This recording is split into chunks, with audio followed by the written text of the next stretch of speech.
Top of the morning to you and beyond. How you all doing? Welcome back to Midweek Morning Click. We are on episode 6 of Lamplight City. It has been a journey so far. Steve, how you doing? Hey, not bad. That's good. What'd you get up to this week? Not much. Finished Arcane recently. Ah, the Netflix series. Um, yeah, really enjoyed that. Nice. Going into it, I heard bad things, but I actually don't see why. Okay. Yeah, well, internet, right? Could be internet thing. Could be there's a difference that I didn't notice or care about, but Mm. other people like, what? How could they?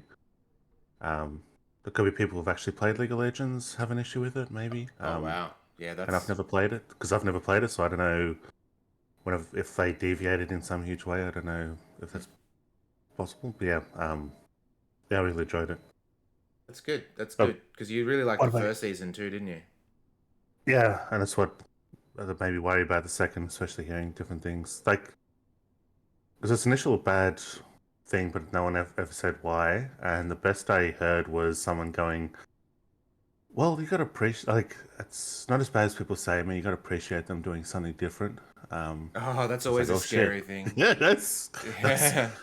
especially because when it comes from someone who's not like blah, like the way that was worded, but then it's like, oh shit, and it's like, so when I go into it like thinking, well, they're gonna do something different, but I'll see if that is good. And I don't know, it's more arcane, really, like it's complicated, but Yep. um, yeah, that's just more arcane to me. It's weird. Nice. Nice. It's weird because like people, the same thing can be said about Life is Strange double exposure, right? Like the internet are kind of divided. Some people hate it, some people love it. I don't see any hate for it, to be honest. I'm absolutely loving it. Okay, So I don't know. There's just people. I wish it is wasn't it just because it always. is different? Like it's a different power, and people don't like that? Maybe I don't know. Not sure, but I just don't dislike this. Everything needs to be binary. You either love it Hmm. or you hate it. There's no in between. It just gives no nuance. Yeah, Yeah. but anyway, how was work? You do anything special with work? You off? Yeah, I just for the no, nothing extended. I almost pulled a sickie Thursday. Hmm. It's one of those things where like I woke up having barely slept and I had gastro in the morning and it's like oh and I was just so exhausted and tired. It's like oh, I might have to pull a sickie and then I realized this is the last day of work before Easter. It's gonna look bad. And ended up being once I started work, I just suddenly felt better. But so I In ended that up case, getting energy from please come somewhere. in But later. yeah, almost did a sick day for that. But yeah, other than that, I was just sort of glad to have a extra break. Yeah, Haven't done much though. for sure, for sure. I think I've got to improve my diet or exercise and stuff because I've just been lethargic Mm-hmm. in general. So that might be a problem. Yeah, no, I get it for sure. Yeah, I took because it the long weekend for those that are not in Australia, we get Good Friday and Easter Monday off, so a nice bookend to the weekend to make it bigger. But then we've also got Anzac Day, which is the Australian New Zealand Army Corps Day. This is back in the wars and so forth. We celebrate our fallen soldiers and all that. But it extended so much that originally I just took 3 days off for leave, and it has made it this super long, massive holiday. But then I Yeah, realized that New Zealand prices over Easter were ridiculous, like three times the cost. So I've booked my New Zealand trip for the week after Easter, but then I needed extra days to cover. So I surgically removed one of those annual leave days and put it on the following week, and then added my celebration day as well, which my work gives us two celebration days, like just 3 days off for celebrating something, whatever you want. Um, so I'm extending that. So literally, I go back on Thursday, and then I'm off again after that. So that's pretty good. yeah. Is that Alrighty. not? Hmm. Well, I guess we've got the thing of Anzac Day being Easter. Does that? I would have thought America would at least have Easter as a holiday or the two Easter days. So apparently not. I asked. I think it was either Tongs or Saiku. I don't remember. And welcome in, Saiku. Hope you're doing well. Um, and it's not a public holiday. No. Yeah, So neither. Which is really weird because Australia is a less religious country than Yeah, I was gonna America. say I thought there's more Catholic and Protestant, and then it's like, oh, so you guys don't care that Jesus died for your sins, Maybe we I just guess. like public holidays more. Oh, I think that's part of it. That's everything. That's like because the controversy about Australia Day being celebrated when the first fleet landed. So Mm, it's basically a celebration of white people arriving, not of Australia. But yeah. like the centenary is makes more sense, and that's what every other country sort of celebrates as their day. But the problem is our centenary is January the 1st, so it wouldn't be a public holiday if we celebrated it on the centenary, and it's of course got to be a work day because there we like holidays too much. Maybe they'll do it like And Christmas, where if it falls on a weekend, they just give you the following non-weekend day. yeah, that sort of Uh, means just after the break, you just y- have one extra day. yeah. Yeah. When you were at Catholic school, we had Easter break rather than spring break. That's hilarious. No time off for work. Damn, that's unfortunate for sure. All right. Well, Steve, if you want to do the recap, let me click into here. Oh, I'm already in here. There's just no music at the moment. That's fine. Um, yeah, tell us what The, you remember. I'll just say one more thing. Yeah, Don't want go to shit for on Americans, but it's the it. podcast with the American guys that do comedy while talking about historic events. There's one bit, I think it was during Reagan or something like that they were talking about, but they said like one of the, it wasn't him, but one of the political aides referred to welfare as holiday pay for the lazy, or something, it was something like that. And I just remember like he said that, and the other guy just goes, America must be the only country that shits on holidays. Like every other country, it's like, oh, yeah, you want some time off? You need to reset? Yeah, fine, go for it. Mm-hmm. And it's like, America's going to be the only country that shits on holidays. You know, it's weird Uh, because like when I worked for Salesforce, we actually had unlimited annual leave. wow. Wait, as Um, in, you could take as much as you want. Um, so yeah. it didn't like build up over time? No, oh, well, you technically had the standard, whatever the Australian law is. I think it's like 4 weeks or something like that. But even if you went into the negative, you were always paid for it. Um, Okay. with the idea that you're not going to abuse it, and obviously, if you start abusing it, your manager will speak to you or whatever. But whenever you need that mental health day, you can take it and reset, which is very like I love a company that allows you to have mental health days without feeling guilty. Like if you're overworked Yep. and stressed out, then it's more beneficial for you to take that day off and come back, with a spring in your step, so to speak. But companies are so like, oh, our employees are costing us money. It's they're not looking in the right place. Yeah. Tongs, welcome in. Uwu to you. Happy Easter. Legit happy Easter. Can we get a Scoob Uwu in the chat? Because it actually falls, well, I guess tomorrow is the exact day, but Ooh, That's ooh, also his break. happy Easter. Basically, one of the middle days between yeah. him dying and resurrecting. Had a horrid headache on Thursday and it took a few hours. Yeah, I hate headaches so much. Especially the headaches that last for days. Horrible. Um, I've only ever had a couple of migraines in my life, maybe two or three, but they've never been what people say that migraines are. I think people just use the word migraine flippantly, like, "Oh, I've got a bad headache, I must have a migraine." But for me, it wasn't even the headache aspect. It was like my vision started going all blurry and stuff first. Yeah. I said, like, I find it's hard to say what the boundary is between a headache and a migraine because, like, I've never gotten it bad enough to disable me. I'm sure it happens. Yeah. The ones I get is like, yeah, there's funny vision. Um, they're just not that debilitating, Hmm. but it is the not just a regular headache. It's the sort of blurry vision. It's more. It feels like you've got more tension than like it's more about tension rather than just your head hurts. For sure.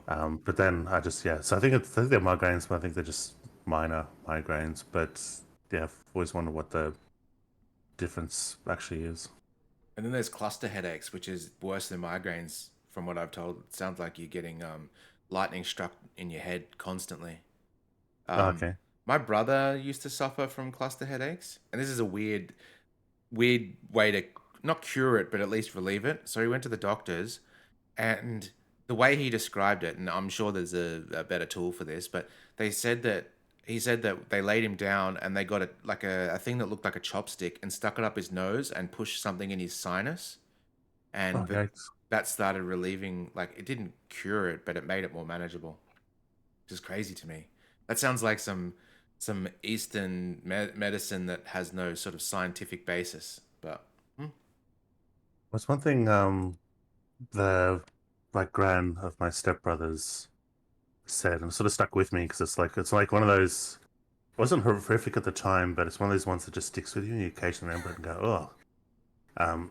She got the flu once, but it just something was wrong where she just got a great amount of pressure in her sinuses, and she went to the doctor, and the doctor's gone. The GP goes, "Oh yeah, it's I didn't even have to check for this. I know this because my wife gets the same thing. It's basically something about your sinuses blocks up so that the mucus can't travel, and it just gets stuck up there, and it keeps building and building because it's got nowhere to go. Oh. And he goes, I just have to relieve it. And so his way of relieving it was, again, chopstick up the nose. Of Mm. course, it's not chopstick, but yeah, kind of chopstick-like thing up the nose. And he just pushed up and up and up, and until she thought he was going to break her nose, which technically probably did part of it because, yeah, when she thought she couldn't take it anymore, and she's just angling her head up back reflexively, and he's just pushing more. Mm. And then suddenly there was this crack. She felt this crack in her nose, and that's when he's pulled it out. And she goes, the stuff that came out of my nose was just the grossest thing. Because it's like, it wasn't just a load of mucus, I guess, because it's selling there. He goes, it was Ah. different colored, and some of it was white, some was running and solid, and but it all just came out. So he put a bit of on it before he did it. And she said from then on, I tried to make sure never got the flu. Like whenever I went outside and there was a chill, I put a jacket on, and yeah, tried to make sure she would never get the flu, which was successful, which I don't understand because you could do that for the cold, but the flu is viral. I don't know how you would necessarily avoid it, except Yeah. she was retired, so I guess she's spending most of her time in her flat, and that limits contact with people who might be sick. But yeah, she said she did everything, made sure she never got sick, never got the flu after that because she was so horrified at, or so scared at what would happen, I can that imagine. happening. Yeah. Yuck. I've been watching like just before bed is probably not the good thing to watch before bed, but I don't know, it's sort of I find it fascinating is like the Dr. Pimple Popper videos. Like I only watch Oh, one before bed, just something to see a treatment, but scientific sort of stuff like that is super fascinating and just yeah, the shit that comes out of your bodies. But I've also learned some cool stuff. Like people that have cysts and stuff that get removed, if you don't remove the sac that contains the cyst, it'll grow back. So they actually have to remove the sort of lining of it too, which is I don't know, it's fascinating. But yeah, just all sorts of heinous shit comes out, just like that nasal thing. Yeah, I guess Psycho, you got to choose. You got to pick your poison. You sort of have to edge on what you can handle when you watch it. Um, yeah. Alrighty, Steve. Tell us what you remember of said video game and our last that's not case. much actually. I don't. I know we've been having since that first one. We've been having successful cases here and there. 'Cause it shows your Mm, cutscene if you do. exactly. We Um, jumped off the pills or whatever. The what was it called? What do they call it in this? Not a tonic. A I forget what they called it. It was like but it was like sedative, some sort of Sephirotic, sedative. Sephiric, Oh, Soporific. soporific. Um, which is yeah, I learned that from the book Dune. Because someone put soporific on their blade, so if they nick someone, it then in a duel, it then ties them out. Mm-hmm. Um, Stamina drain +6. yeah, because he does it to Paul in that fight at the end with Fade Ratha, and Paul, because he has control of his biochemistry, modifies his biochemistry to neutralize it, and then he gets Fade Ratha, and he had acid on his blade, and Fade Ratha screams, because this wasn't in the movie, screams, "Oh, it's poisoned," and Paul goes, "No, it's just a little bit of acid." And he has a count of the soporific on your blade, on the Emperor's blade, Oh, and keep him then awake. Fade Rough, yeah, Fade Rough smiles, or like, yeah, thinks that's funny.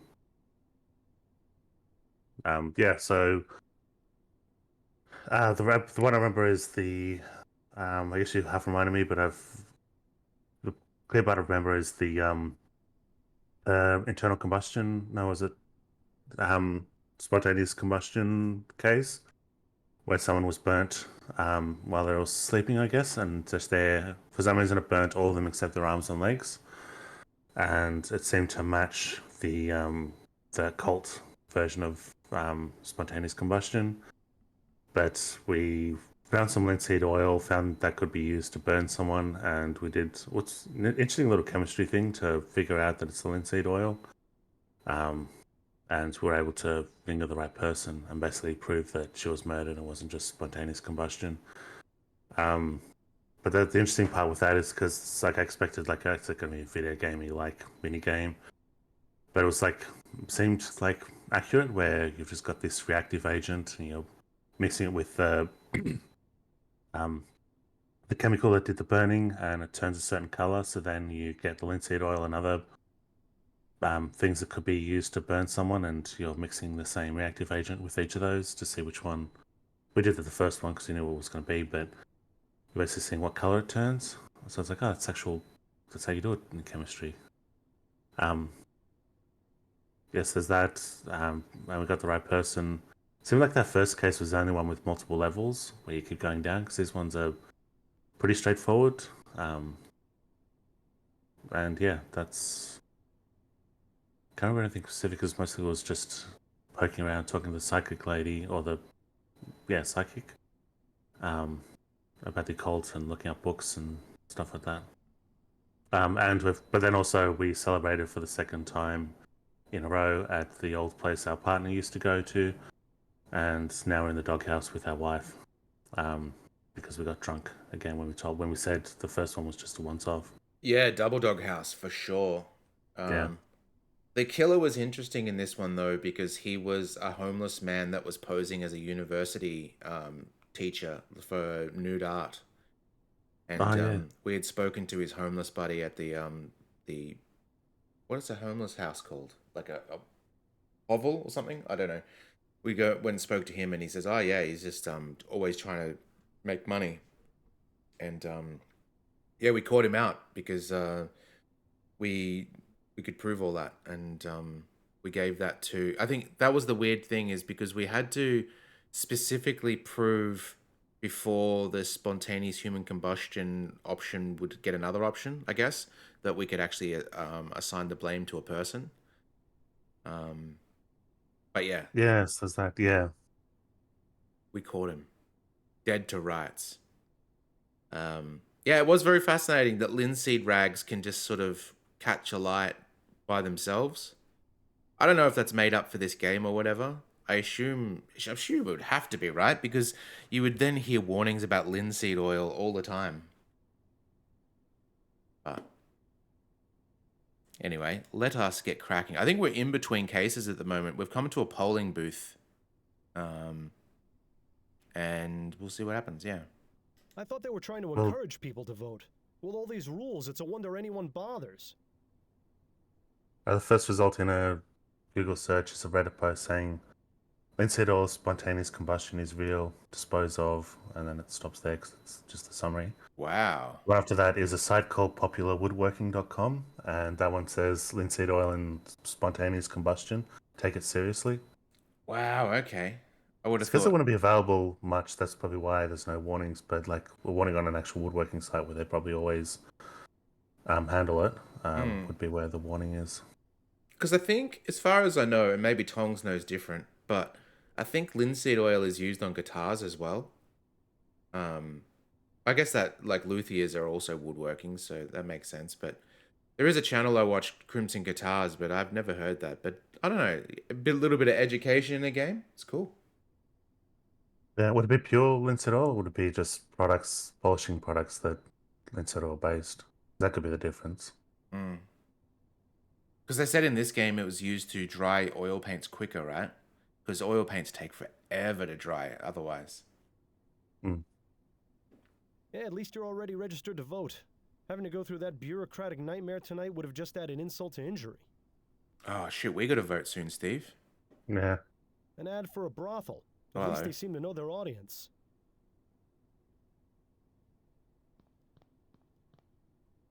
Oh, here we go. Citizens of New Britannia. Do you want to be replaced by a machine? Have you or someone you love been injured or killed by steam tech? Is it hard to understand how anyone could fall for the ethericity lie? Then vote Hart Leroy. Chesty LaRue, the man of the people. We find ourselves at a crossroad. Politicians and con artists are trying to play you for the fool. I think that's part and parcel, usually the same person. The true future of Vespuccia lies in the sweat of its workers. Don't fall for the lies and flights of fancy. Steam tech is not the solution. Chesty LaRue will ensure that jobs are kept and strive to create even more of them. Keep your head out of the clouds and your feet on the ground. Vote Leroy. No, they do the voting on Saturday so that we don't get a time off. Yeah, some workplaces allow you to go vote during the day. I always like to vote, like I go work in the city deliberately, so then I can go to a polling booth at lunchtime, and then you don't get any lines. It's really good. Is there any... Wait. Oh, is that during the day? Yep, just they usually do it on Spring Street. They did last time that I went there anyway. Okay, because maybe that's just half the city then. Because when I was living in the city, one of the last voting things I had to do was go to, because the general post office one shut down, so I had to go to Docklands, basically where I live now. Mm. And it's a freaking nightmare. Now that I'm in the Docklands, I think on voting day I have to go to another suburb, and I think I said last time I'm going to go to another suburb and vote. Yeah, actually, in Absentia, because it's like a fucking nightmare. Because it's already just one booth. That's the library in the Docklands for Should I just narrow it down? I live. It's the library of the Docklands for that whole area, and it's already not enough for that area. And then in addition, we have people from the city coming down because it's the closest to them. yeah. And it's a nightmare. Like, it took hours last time. I think you took a and photo when it's- you were in line last time. Yeah, I took a video of, like, because it was a Video, video yeah. because I was going in both directions to show the full magnitude of it. Because I'd reached a corner where I could show off a lot of the line. Mm. And then some prick, some absolute, I was just going to say worst word, Go on, say it. opportunistic prick set up a food truck in the Ah! line. Which was then, the reason I hate that is because in order to run a food truck, you've got to run a diesel generator, right? Oh. So then we're waiting in line, you've got this fucking diesel exhaust that you've got to sit basically stewing. And then Fucking you've got the whole thing of people dropping out of line to go get food and then coming back and have to explain, no, I was I actually know, in it's line. literally right next. No, it's literally. I mean, you could, but it was literally right next to the line. So as you passed, you could order something. And the line was moving so slow, you'd have plenty of time to buy something. Do you ever do the chat and cut in those lines? No, I- this line. You'd be fucking murdered for doing it. I know people Yeah. don't usually give a shit, but it is seriously a long line, and you would. Mm. But yeah, that's a freaking nightmare. So I have to go somewhere else. I always find it weird because when we do it, it's usually like whoever's driving will try and find a car park where the other person jumps out and goes into line, and then when you finish, you go and walk up. But I'm Yep. usually the person that parks the car, so when I go to walk up to Lisa in line, I feel like an asshole just sort of jumping in. Yeah, Tongs, we can't do mail-in drop. We have to go to either like a primary school or something like that or a library, a government building to do it. You can send it in Absentee beforehand, vote, like yeah. But that's the special case. Not everyone, like you can't just do that because you want to. You have to sort of give reasons and stuff, I think. Husband and wife, yeah. Yeah, but we've also got like my stepson as well. He has to vote now as well. So it's just, there's a whole bunch of us. Though he can usually come in line while we're like with the first person. Yeah. All right, let's check out Atwood pamphlets. Re-elect Herbert Atwood. Oh, he looks like a bastard. Citizens of New Britannia know a vote for Atwood is a vote for progress. The truth of the matter is that steam technology is a necessity for modern lives. Prime Minister Atwood vows to fund etheric research and build better, prosperous future for Vespuccia and its people. Don't be fooled by the lies and confusion of the ignorant masses. Bring Vespuccia into the future. All right. Excuse me. Yes, how may I help you? Atwood seems quite fond of advancing steam tech, doesn't he? That he does. He's promised to fund research of ethericity, as well as introduce more automated technology to increase production and boost Vespuccia's economy. If social progress and futurism are important to you, you'd be wise to vote for him. Is that your official endorsement? No, sir. Merely stating the facts. I think this vote's going to be very easy though, because one of the candidates is an absolute fucking asshole. So, yeah. Just on his picture, or Sorry? just on his picture. Oh no, I mean in our vote that's coming up. Oh yeah, okay, yeah. Yeah. I thought, Jesus, he really didn't like the look of that guy. Leroy is really pushing this whole man of the people angle, isn't he? Indeed. He wants to minimize the use of steam tech and ensure that people all have jobs. Leroy doesn't believe that ethericity exists, and instead wants to look into more practical energy sources. He also wants to prioritize the building of the bridge between Gascon and the Chum. I recommend taking those facts into consideration when making your choice in the booth. Where is everybody? I'm not sure. I was told to expect large crowds, but so far we haven't had more than about 50 people in here. The polls have only been open for a couple of hours, though. I imagine things will pick up around 8 o'clock. Oh Or yeah. it could just be that everyone has come to their senses and isn't wasting their time. I'll just go cast my ballot then. Very good, Mr. Fordham. Well, I mean, technically, I can't really speak for the UK actually, but in Australia, it's you get fined if you don't vote. Everyone, it's mandatory to vote. So, I mean, I know this is America, but we're still in the Commonwealth. I don't know. I'm thinking though that the reason why there's no people is because people love to leave it to the last minute. Better not waste any more time with questions and get to voting. This place could fill up at any moment. After Sunday morning, yeah.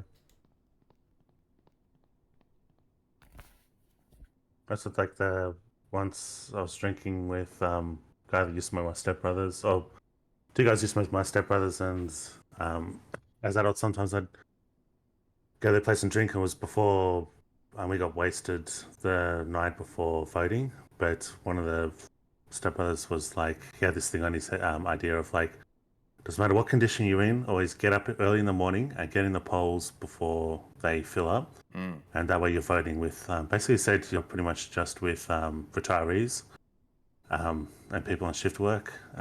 So there's just those people and pretty much no one else. And then, yeah, so the morning we were hungover, and despite that, he roused us all up in, like, fucking, I forget how early it is, but it was, like, really early, and all of us were hungover and under the weather, but he dragged us all to the voting booth, so, and he was right, you just walk in and walk out. Yep. But yeah, he dragged us to the voting booth when we were all just hungover to get that in.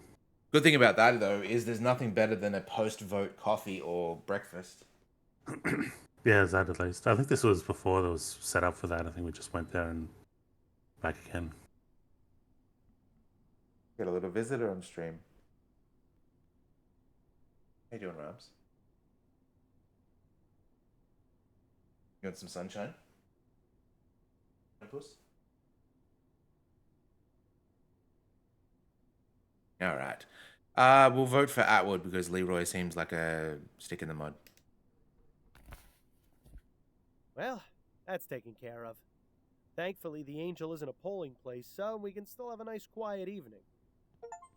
Oh, we voted. Achievements, civic duty. So we're going back to the Angel. We're going to Yeah. go basically stay in the doghouse. Where's that face going? Oh. What? My head is pounding. Damn withdrawal. Oh yeah, he's living with the other Actually, lady. I think someone's knocking at the door. Yes. Oh, right. This is the doghouse for sure. I forgot all Looks that. pretty Forgot similar all to that the one in thing. your The person bedroom. giving us I like the missions color was of this now one better, living though. with What's that?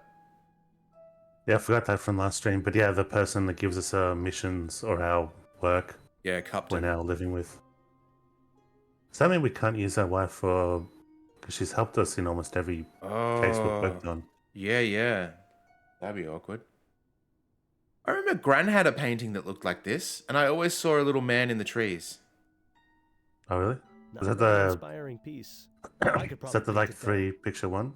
Oh, it's exactly what Tongs mentioned yesterday in the Life is Strange stream. What was it called, Tongs? Where it's got multiple paintings that equals one painting, kind of thing. Triptych, dictits. That one. And then I Also learned took later books. that when I saw Yeah, someone looks with you a won't have to worry complete about set, starving there's while you're actually staying 5 here. panels, Hmm. whereas Gran always had 3. So yeah, she had the edited, shorter version. The abridged. Yeah. Oh, Still newspaper. had the bad ending though. Hart Leray continues election celebration. Oh, he beat him with a stunning upset. Damn. Always the bad guys that win the votes. It's either people are secretly assholes or there's something going on. He was the one that wanted everyone on electricity. No, Leroy was the one against steam power. Is the... I forgot the term is for them, but yeah. Looks like that umbrella's gotten some good use. It was quite the rainstorm we had yesterday. What a I keep handsome thinking of couple. troglodyte, but it's not Judging that. by There's the another uncanny term resemblance, I'd say these are Upton's parents. I've already for fed the you, people in Rob. this era. For the people in this era that were against progress. Mm. Should have listened to your mother. You should have practiced. Oh, I gotta feed Ramen. She's gonna be out constantly. 1 second. Bam for 30 seconds, Steve. I'm sure of... I got to the last level, or last battle of the Dynasty Warriors Origins, because I played it on all 3 difficulty levels as I just got more used to the game, so I got playing the next thing, and a branch is in 3 spots, so I've been taking a different branch. But now at the last mission of, or last battle of the hardest difficulty, but I might not be able to progress further. I think I might have to give up out of frustration, because it's fucking brutal. What's this for? Dynasty Warriors Origins. I'm on the last battle of the hardest difficulty. Nice. But yeah, it's too frustrating. Because that's the thing, you don't notice it on easy difficulties. Hard difficulties, you have this sort of morale system, and that really affects everything, because like enemies on high morale means it's like you have to like wear them down. Like it's the thing of like their health bar is barely moving as you're attacking them. Mm. And if they're low in morale, you can just pretty sweep them up. But the last mission, they're all on high morale, so they're all just take ages to take down, and they rush in one front, and there's multiple spots you got to defend. And if you pick one place to defend, the other place will just get fucking brutalized, and I don't know what to do. Mm. Yeah, it's absolutely brutal. You know, I'm surprised that Dynasty Warriors, however you want to say it, never did a Lord of the Rings sort of themed version, because the scene at the very start of Fellowship where Sauron is just sweeping up fools with his mace, Yeah. that just feels like that game in a nutshell. And if you were like the hero character like a Gandalf or I can't keep thinking of Boromir, but it's Aragorn or something like that. Mm. Just like going across the battlefield trying to help out here and there. That would be pretty neat. Therein lies Upton's boudoir. As a matter of respect, the less said the better, I think. Oh, that's the second time I've heard Boudoir recently. I think the Blueprints. last time I played, or first time I played one of the proper Dynasty Warriors ones, because I of course played the original arcade game, which is not what it became. Arcade games like a Golden Axe type game. I remember getting Xbox when I got an Xbox 360. There was a Gundam game. It's like, oh, I might as well get that. And then what I realized when I played it was, it must have been a demo because I don't think I actually spent money because I would have probably give it a second go if I did. Yep. It was just a demo, but it was like a Gundam game. It's like, I'll see if this is good. And then it was Dynasty Warriors Gundam. I chucked it after that. That makes me, but I've been thinking recently, it's like, I wonder, knowing what I know now, might have been better. Mm-hmm.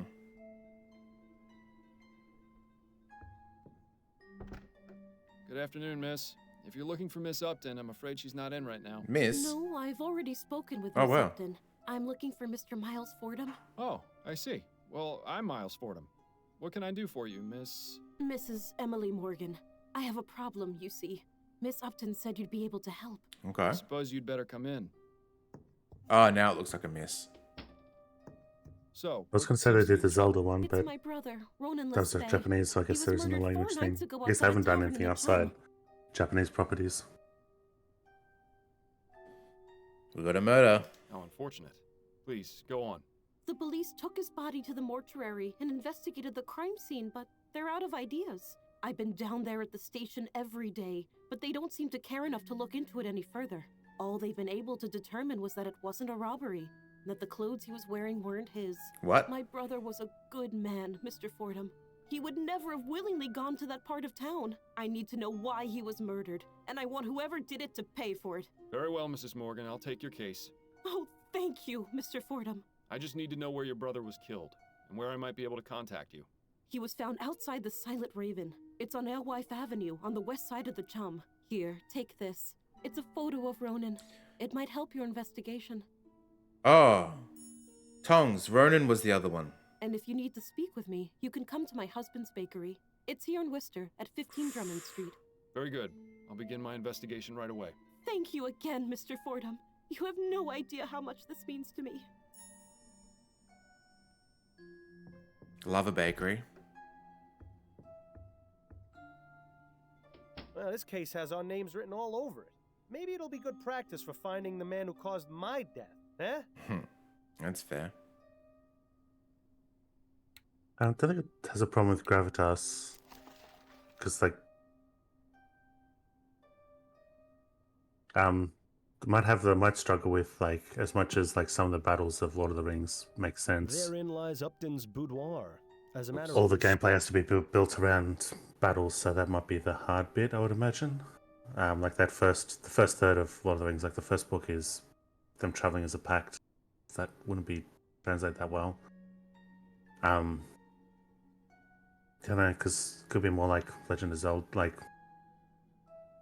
Legend of Zelda, where you got, because also the DC Warriors and Imagine Gundam is the same thing, where there's like a tapestry of interactions between people, and you're picking one person as opposed. But then, yeah, Lord of the Rings might have that less because people in specific places and. Oh, just veggie runs. What are you talking about?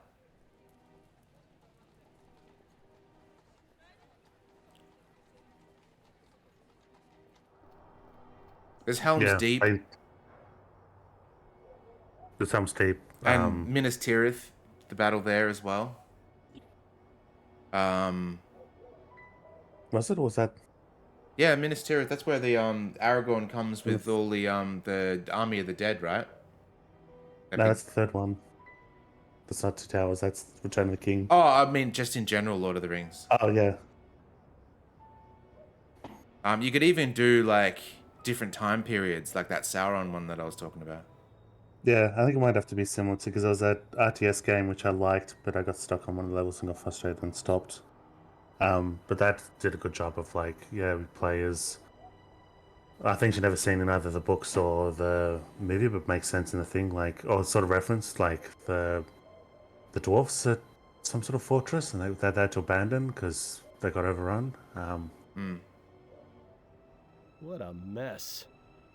But yeah, they even had a battle in the movie, the Two Towers movie, because it is in the book, because they'd have something. But yeah, mostly it's just that final battle. You could also do it across the Hobbit as well and do the Battle of Four Armies, and if you wanted to. It's an ad for whiskey. Yeah. Or perhaps paint thinner.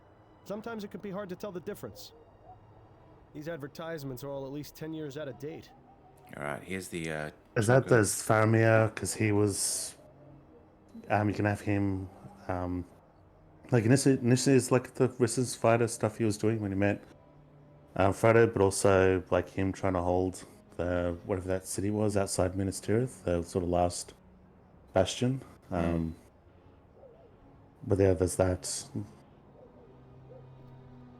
To think, in an instant, a man's life can be reduced to some scribbles on the filthy pavement. Now's not the time to get poetic, Bill. His outline, but there's blood here as well.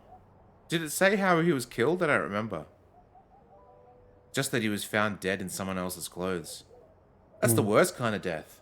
Being killed and then, I don't know, being dressed as someone else. It's weird.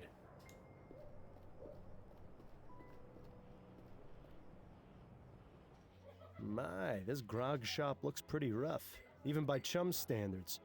Best keep a low profile while you're in here, Miles. Well, you've been in here, Steve, drinking out of these glasses. Yeah. Good bit of Doesn't a look like chomp. cleaning up is high Yeah. on the list of priorities around here.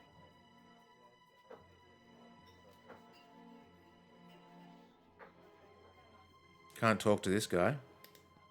Knife in the chessboard. Anything over here? No. Excuse me, barmaid? Hi, what do you need? See, her lips look okay. Yeah, that's okay. You know It's a certain man named characters. Ronan Lespay? Nah, never heard of him. He was killed here 4 nights ago. The man in this ferrotype. Oh, that one. Well, I never saw him before that night, and I didn't talk to him. You with the police or something? No, not at all. I'm just trying to help his sister find out what happened. So are you done with the questions? Can I get you a drink or what? Yeah, she's a shrewd businesswoman. You at least have to give her that. It's places like the, where Homer says, "Sir, can I please get a clean glass?" "Here you go, your majesty." And he wipes that dirty glass Yeah. with his apron. Were you working on election night? Pal, I'm here most every night. So that's a yes, then? Christ on a cracker, you ain't too bright, are ya? Yes, I was here on election night. There's no need to be rude about it, madam. Yeah. Tell me what you know about the murder that took place outside on election night. Listen, chum, do you know how busy we were that night? This was a polling place. We had gents coming in and out for hours, not to mention the regular clientele. I was up to my ass in drink orders and was running the shift all by myself. Had to break up God knows how many fights, too. So you'll excuse me if I didn't exactly notice something that happened out on the street. Did you at least hear the gunshot? No, I didn't. Okay. Try distinguishing a gunshot over a room full of rowdy voters. It ain't gonna happen. What can you tell me about this place? It's a bar. People come here to drink.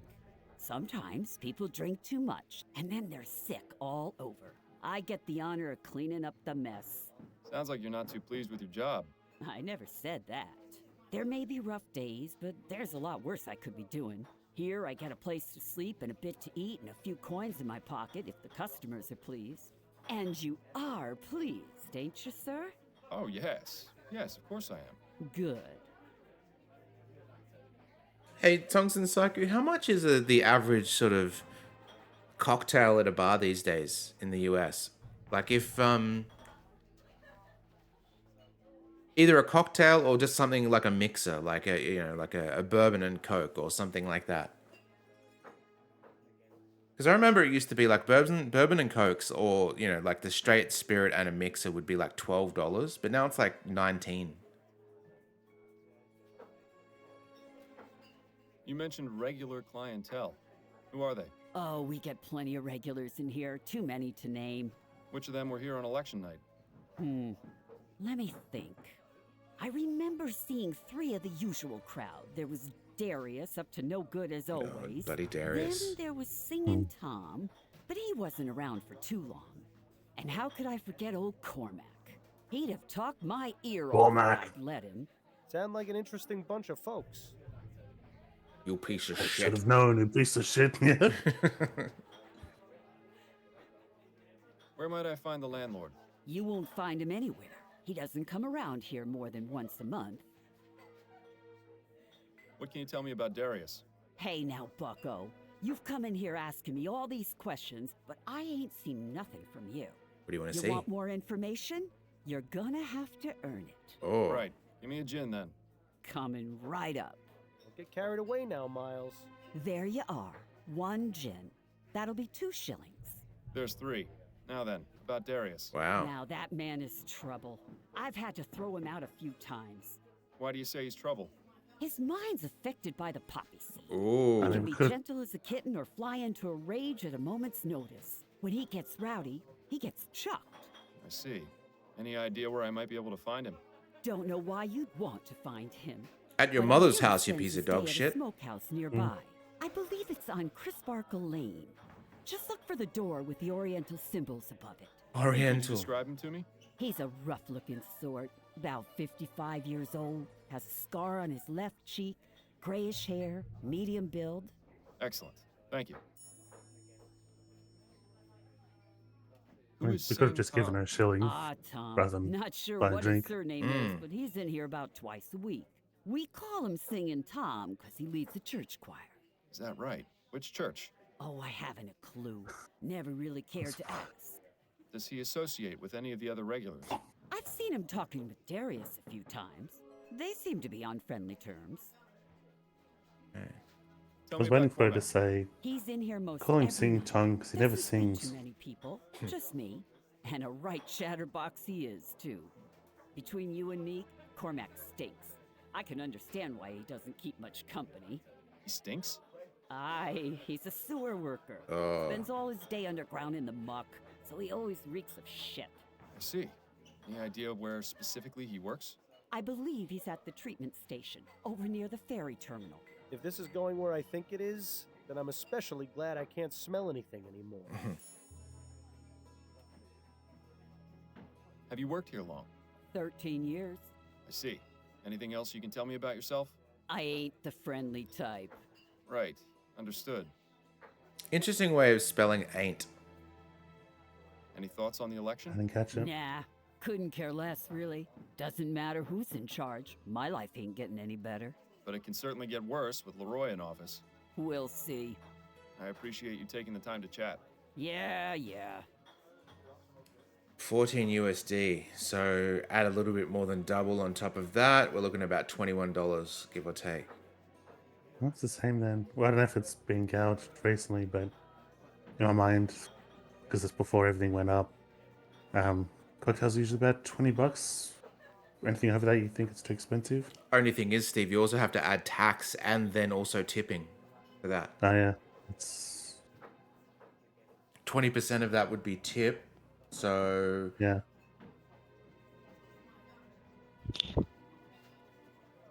what's that, like $3? Something like that. She doesn't seem the type for idle chat. Best wait until you've got something to ask her. Oh, I love an old fashioned. Old fashions and Manhattans are off the hook good. So delicious. Well, this Doesn't look like cleaning up is high on the list of Okay. priorities around here.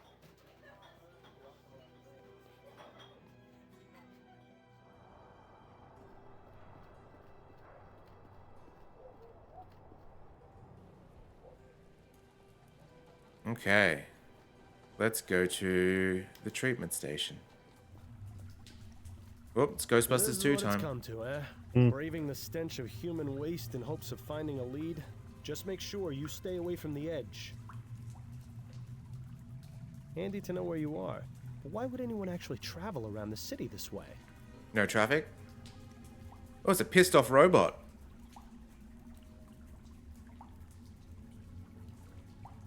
Yeah. Some sort of water treatment device would be my guess. For all I know, it could just be a fancy boiler for tea. Tea down here. Yuck. Another mysterious device. I was happier not knowing all this went on after I used the commode. Begging your pardon, sir. What? Who are you? What are you doing down here? My name's Miles Fordham, and I'm a private investigator. I'm looking for a sewer worker by the name of Cormac. You needn't look no further. But what is this about? I just have a few questions for you. All right.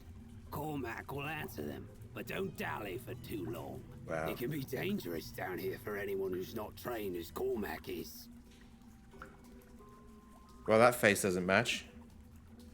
Mm. You know a man named Ronan Lespay? Cormac knows few men. People don't much like talking to a man who spends his days in the sewers. Can't really blame him for it. It's hard to get a stink off, so why bother even trying? You didn't answer my question, though. Do you know Ronan Lespay or not?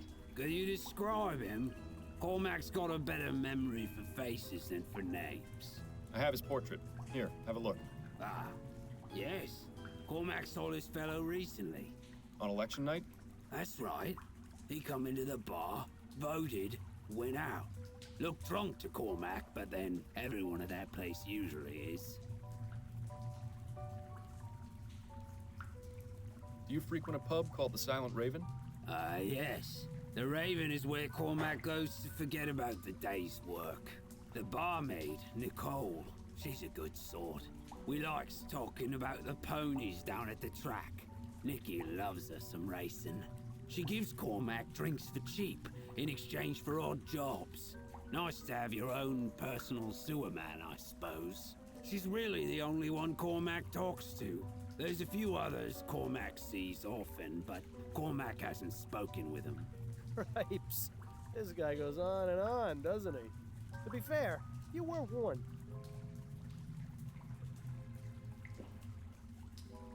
Do you know anything about the murder that took place outside the Silent Raven on election night? Murder? Ah, yes. The commotion out in the alleyway. That's right. Did you see or hear anything? It was a touch noisy that night, what with all the election stuff happening, but Cormac remembers the sound of the gun. One shot, and then shouting and hollering from the bar. A few people run outside to look at what happened, but Cormac just stayed in his seat and finished his whiskey. So you didn't see the man who was shot, or who shot him? No, keeps to himself, Cormac does. Makes life easier that way. Could he be any more unhelpful? Actually, it's probably best not to find out. Is it difficult being a sewer worker? Difficult? Nah, it's a dream. Especially since they introduced all these steam tech treatments and purification whatsits. The only thing Cormac's got to do is check the little dial never goes into the red on old Belinda. Belinda? Aye, the purifier. She's a real special lady who's made Cormac's life so much brighter. Cormac makes sure to thank her each and every day. Wonderful. We're talking to a lunatic. Wasn't so easy a few years ago. Back then it was tapping on pipes all day. Tapping on pipes? To make sure they was flowing fine and not blocked. Cormac would take his little hammer and tap, tap, tap on the pipes to make sure they was ringing fine. You can imagine what that was like. Tap, tap, tap. Ring, ring, ring. All day, up and down, over and over. The tapping stopped, but the ringing never left. Still hears it to this day, Jeez. Cormac does. Horrible. Do you have any opinions regarding the election? Cormac hears lots of things about Atwood, but he's the one what's got this new machinery put into the sewer system. There's still a job for Cormac, so all that talk about being replaced by machines is just talk, for now. But Leroy says he wants to give the workers their fair chance, so Cormac can't argue with that. What about you? I would have preferred Atwood stay in office myself. Bah, they's all the same in the end. One way or another. No point worrying, says old Cormac. I'll let you return to your work. Be mindful on your way out. It always bothers me when people say it's all like they're all the same anyway. With different political parties. Another mysterious device. I was happier not knowing. You know, if you stare at this thing long enough, it kinda does look like it's got a face. Yep. Oh, God. The crazy is starting to rub off on me. Quick, Miles, let's get out of here.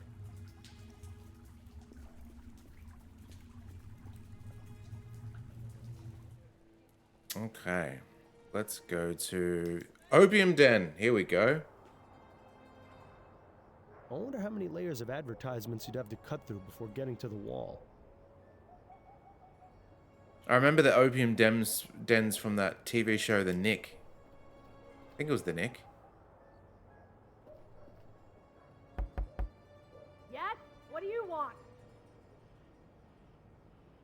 I'm looking for a man named Darius. I believe he may be inside. Yeah, I don't know anybody with that name. So if that's all you wanted, get lost. The Nick is amazing. I never finished it, but I loved what I saw. Might I come in, please? This is private property, and I don't know you, so no. I've also heard good things about the Pit. I think is a similar kind of show. My name is Miles Fordham, and I'm a private investigator. I demand you let me in the name of the law. The law? Is this your idea of a joke?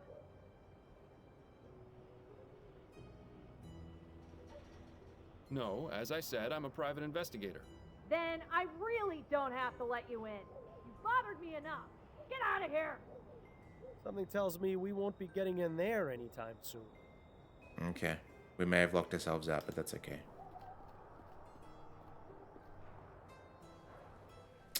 Let's see. Over to the bakery.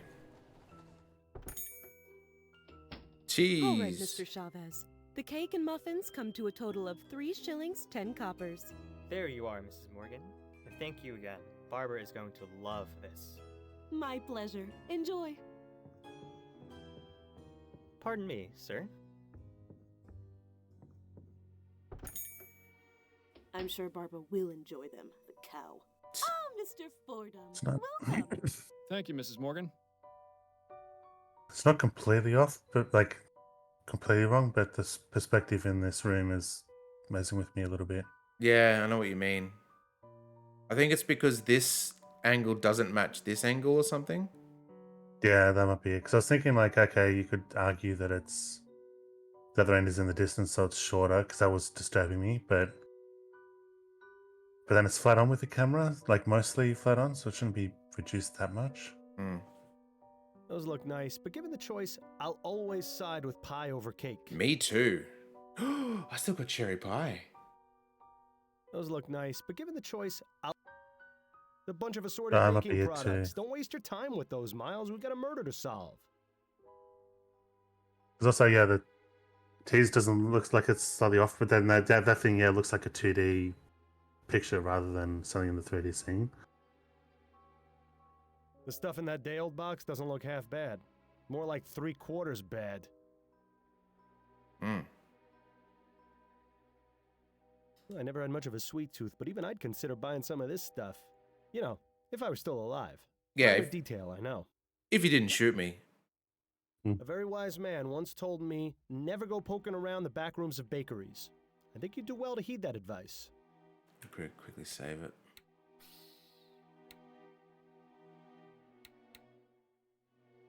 Save over this one. Have you got time for a few more questions, Mrs. Morgan? Yes, of course. Her top lip looks like a mustache. Yeah. What can you tell me about your brother? Ronan was the best brother anyone could have asked for. He It's like took an care of me undertaker after rather our than a parents baker. died. Mm. Carriage accident. I was only 9 and he was 13. Ronan went out and found work and managed to support the both of us.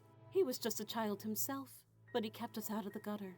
Or worse, the workhouse. How did you hear of his death? Ronan comes by to visit me every day after he finishes work.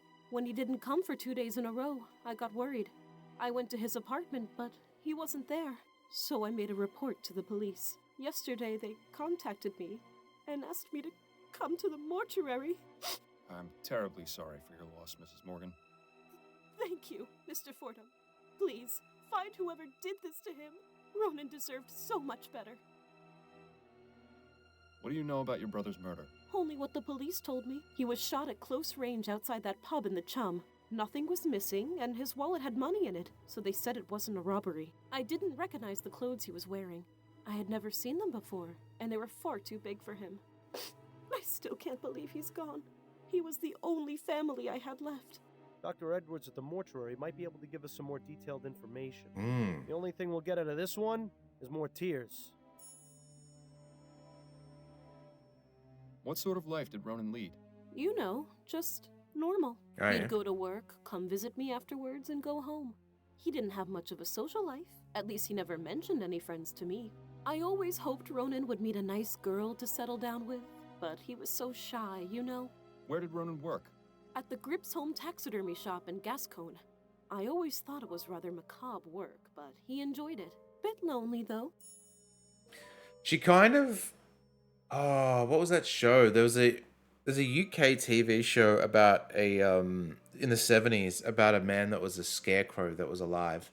Kind of has that sort of same hat and hair sticking out. Can you give me the address of Ronan's apartment? It's at 1172 Bushmill Street. I have a spare I key. can sort of see That that. would be most helpful. Thank you. Sweet. Access the apartment. So, this is your bakery. My husband Gerald and I have had it for almost 10 years. Is it just the two of you? Do you have any children? Alas, no. Some extra hands would be most welcome in the kitchen, but we haven't yet been blessed. It's such a shame that Ronan never got to be an uncle.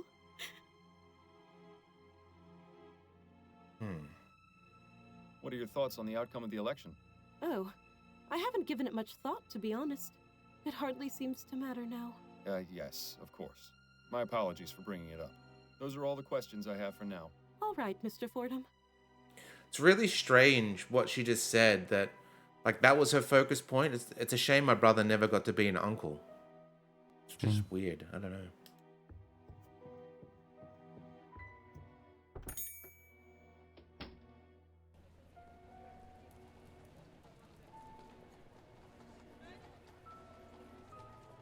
Oh, jeez. Hello, and welcome to the Gripsome Taxidermy Shop. Please let me know if I can be of service. Looks like how the medieval drawings of lions would be. Is that supposed to be a lion? I wonder how many people it took to bring down this brute. There's a small button on the base.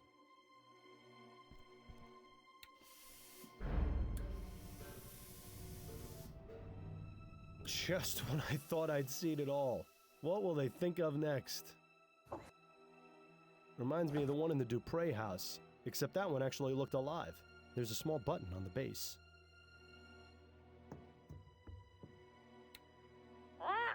Welcome to the Gripsome Taxidermy Shop. Please enjoy our displays and be sure to consider us for all your taxidermy needs. Just a reminder, we stuff animals only.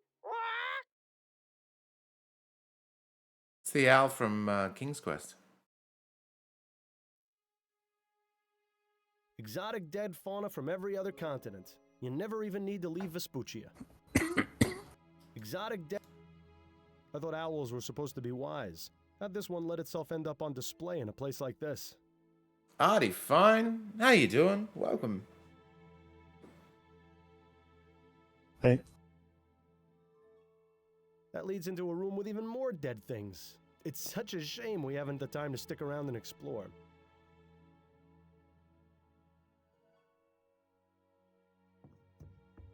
I was wondering if you might answer some questions for me. Of course. What can I help you with? Oh. You're white? I was told Ronan Lespay There's works extremely here. pale on the You white know shot him? as well. Ronan? Yes, of course. That is to say, I know he works here. I haven't had much interaction with him. He mostly keeps to himself.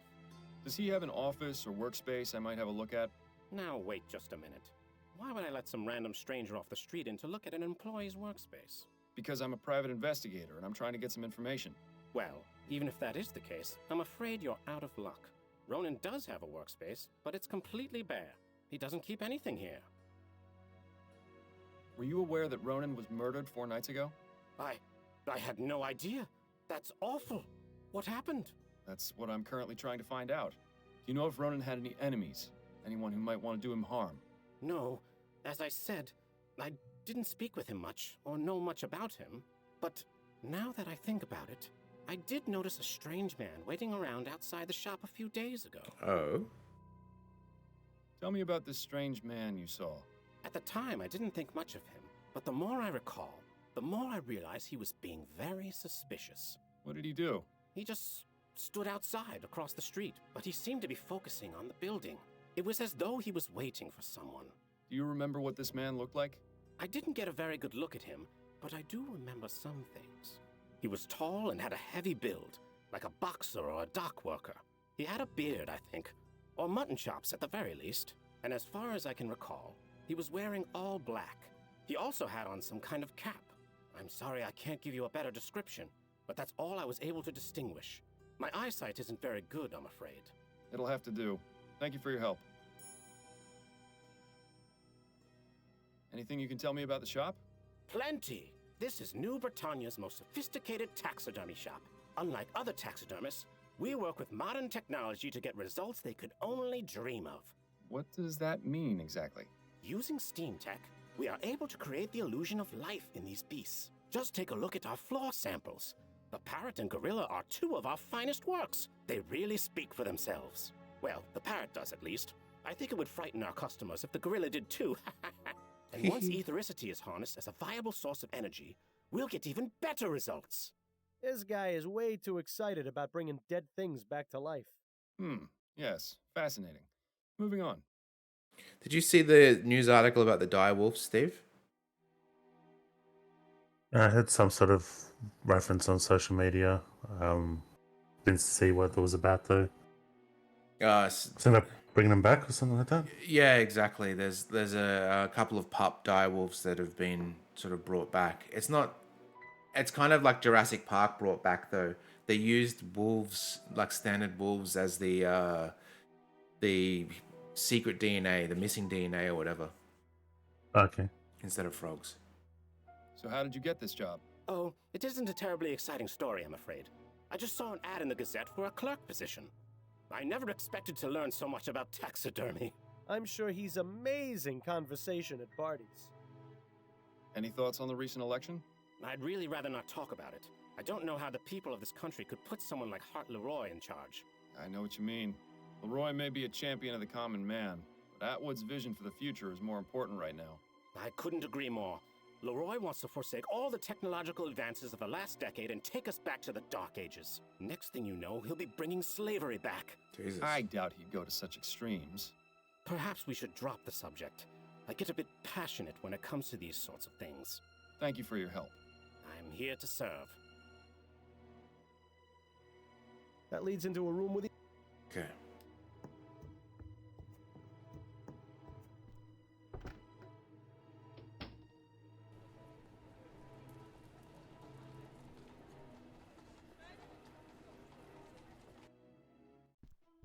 Wow. Quite the collection of exotic items in here.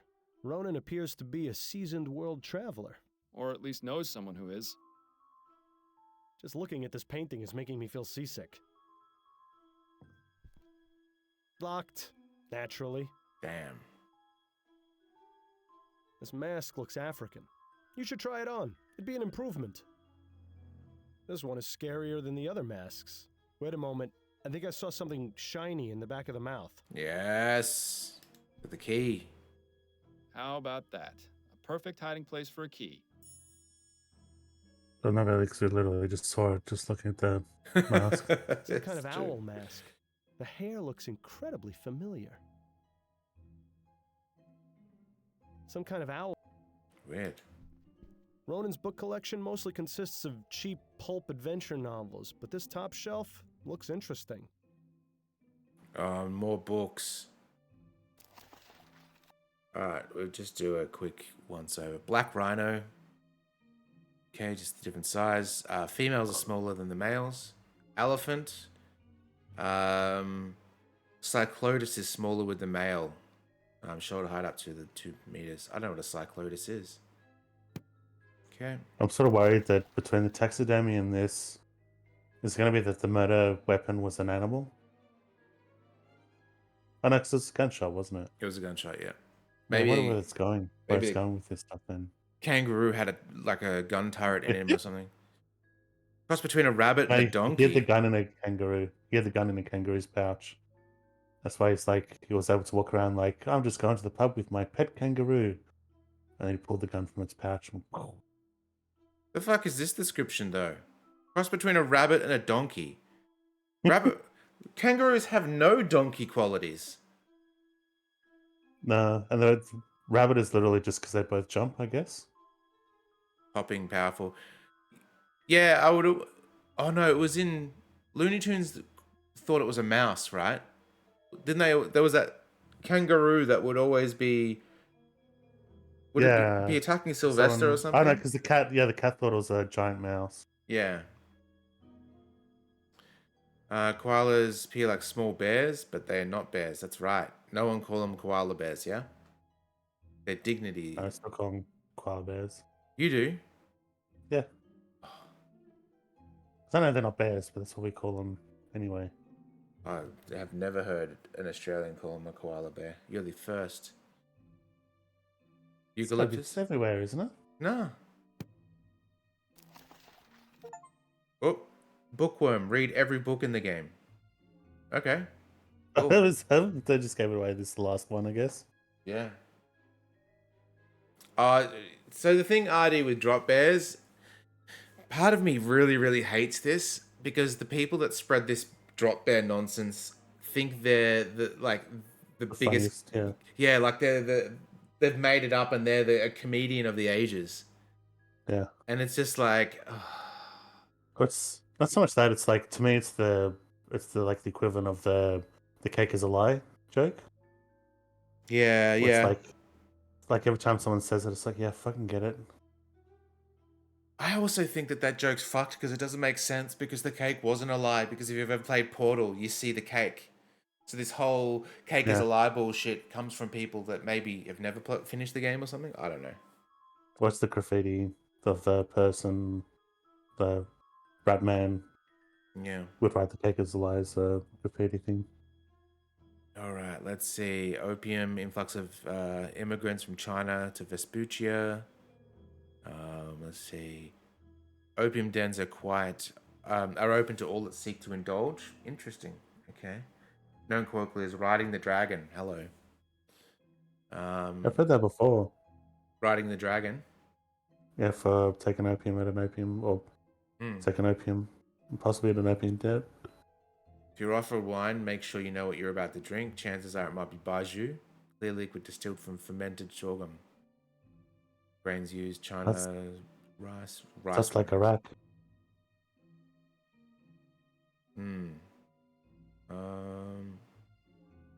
Job's tears. Pulverized grains. As a foreigner drinking that might be a shocking experience. It's been known to be used as a way of proving oneself in the group. Sounds like we'll be drinking some baijiu then. Okay. It's in another language, but it appears to be a Bible. No title, and it appears to be blank. I wonder if Ronan just kept empty books on his shelf to appear well read. It's like an IKEA book. You know where you see them, you grab the cover and there's just nothing in there? I've never done that. Oh. I had an illustration that looked similar to that one. I wonder where it ended up. I guess Ronan won't be realizing his world travel dreams now. Death really has a way of messing up your plans. Ronan wasn't too concerned with comfort, apparently. This is hardly bigger than a bunk at sea. Ronan was... Alright, let's do it. Now to find out what Mr. Lespay finds so precious. Oh, he doesn't respect wood. Oh, this teacup could use a washing. I'd be surprised if it isn't permanently stuck to the desk. That's gross. It's empty. Too bad. That's Ooh. Aha. A letter from someone called Jimbo? Ronan. That but that's, I want to call him a clean freak, but he is very making sure everything's trim and proper, and is really good at cleaning stuff, make sure everything's well maintained. And for work, he's been traveling interstate, and so he visited one of his friends that lives out, or childhood friends that lives out of state.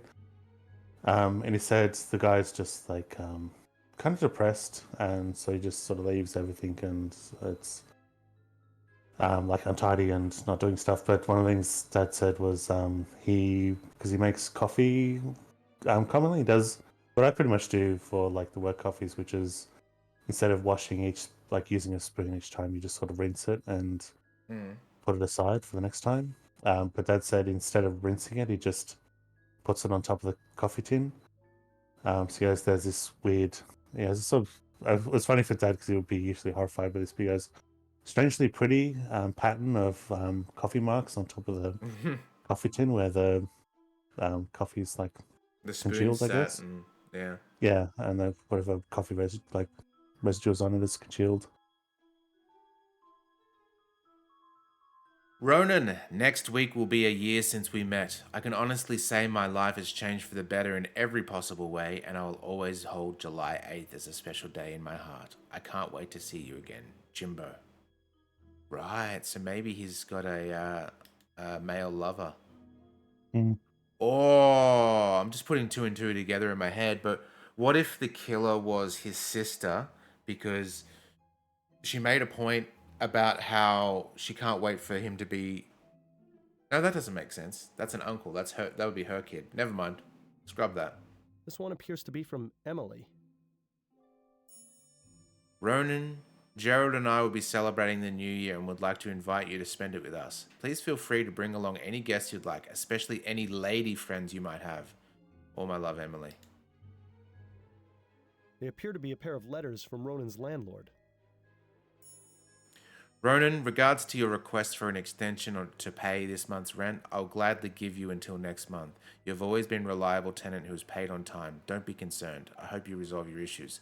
Dan Forth. Ronan, I understand we all go through financial difficulties, but I'm afraid I can't extend my generosity beyond 2 months. Please have the rent ready by then, or I have no choice but to seek legal action against you. Ouch. Ouch. So he's been financially responsible, but then suddenly something happened such that stopped. Hmm. A model of the SS Joondalup. Looks like a merchant vessel to me. Joondalup egg-sucking gutter trash. Looks like you found Ronan's journal. Perhaps this will be able to give us some more insight into what he was up to before he died. Let's see. March 11th. Oh, good. We don't have to read it. 1844. I must have eaten something last night which didn't agree with me because I've had a terrible case of the runs. Probably best to skip this one. Agreed. A bad case of the Puies coming right up. There are 2 entries, one from this year and one from last. So, start with last year's. July 8th, 1843. I've decided I need to get out more, so I'm going to a club in Gascon tonight. Stuffing animals has taken its toll, and I need to talk to someone who isn't Emily or my coworkers. Gerald told me about a place called the Crimson Cat.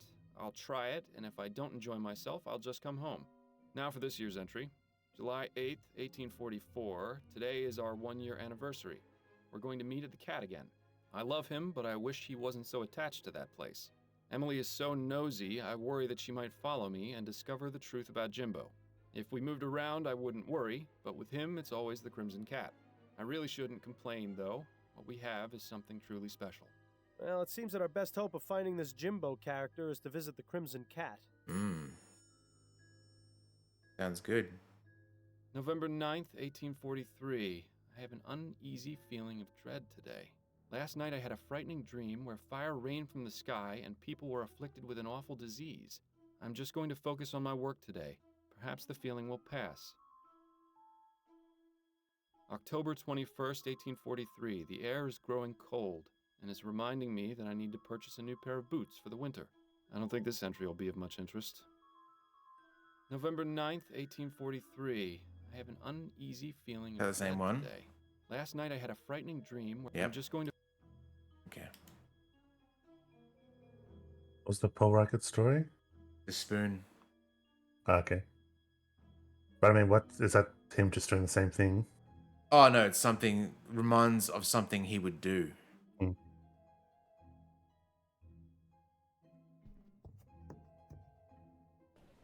Alright, Jimbo, where are you? There's the cat. Maybe we should check out the body first. Hello, Captain. I was beginning to wonder when you'd show up. Well, wonder no longer. I'm here and I need to see Dr. Edwards. Oh, I see how it is. He helps you solve a case, and now you don't have time for us lowly front desk clerks. Hey, I live with you. What are you That's talking just about? the way it goes, Upton. Maybe next time you should pick a nicer coffee house. Right. You know the way. Snelling isn't in today, so you're all clear. Well, that's a relief. Thanks, Upton.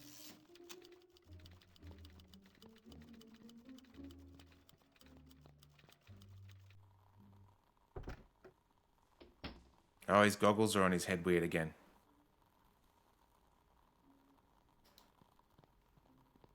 Hope I'm not That's interrupting also- anything, Edwards. Ah, Fordham. Always a pleasure.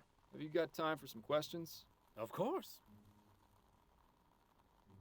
And also because I didn't realize they were the same in the pixel art, but in the far out shot there to the right, and in the close up there to the left. There's also Yeah. that. Yeah. So what can you tell me about Ronan Lespay? Caucasian male, approximately 27 years old, died of blood loss as a result of being shot at close range. He was brought in 4 nights ago. I performed the postmortem the following day. After that, his next of kin was contacted. I believe his sister came to identify the body. Any personal opinions on what might have happened? Well, the fact he was shot at such a close range would suggest it was done by someone he knew. And robbery doesn't appear to be a motive, since his wallet was found on the body with money in it. Beyond that, your guess is as good as mine. Better, I hope. Did the postmortem reveal anything? Quite a few things, actually. Mr. Lespay was extremely inebriated when the shooting took place.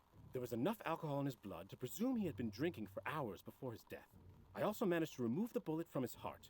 It's a 36 caliber lead ball, standard revolver shot. It shouldn't be too hard to match to a weapon, provided you can find it. Interesting.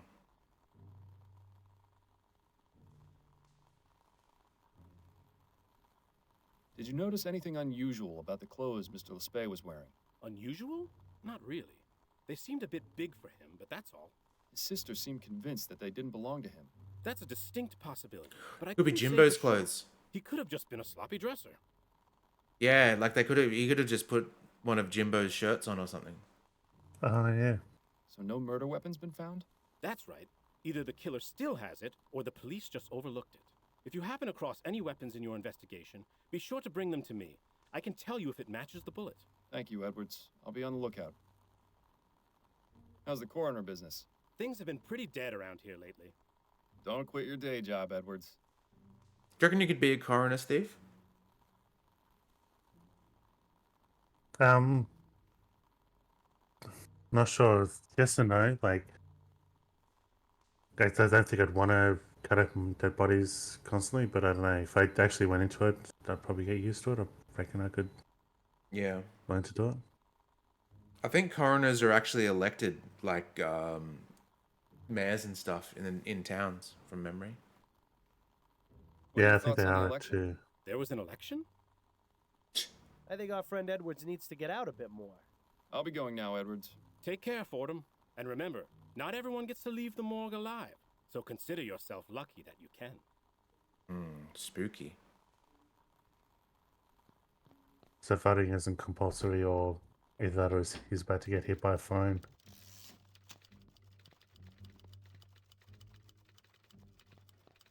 Alright, off to the cat. Oh, hello. A burlesque house. Crimson Cat. One of my favorite underground clubs. Ooh, I spent some wild nights here. Which reminds me, I wonder if Stefan is still working the bar these days. It's a ghost playing the piano. This place has been around for quite some time. That well-dressed feline is Red, the official mascot. Fine beer always served here. Good to know. Good old Bollingworth Ale. Unlike so many other things in life, it never lets you down. Well, not while you're drinking it anyway. The next morning is another story entirely.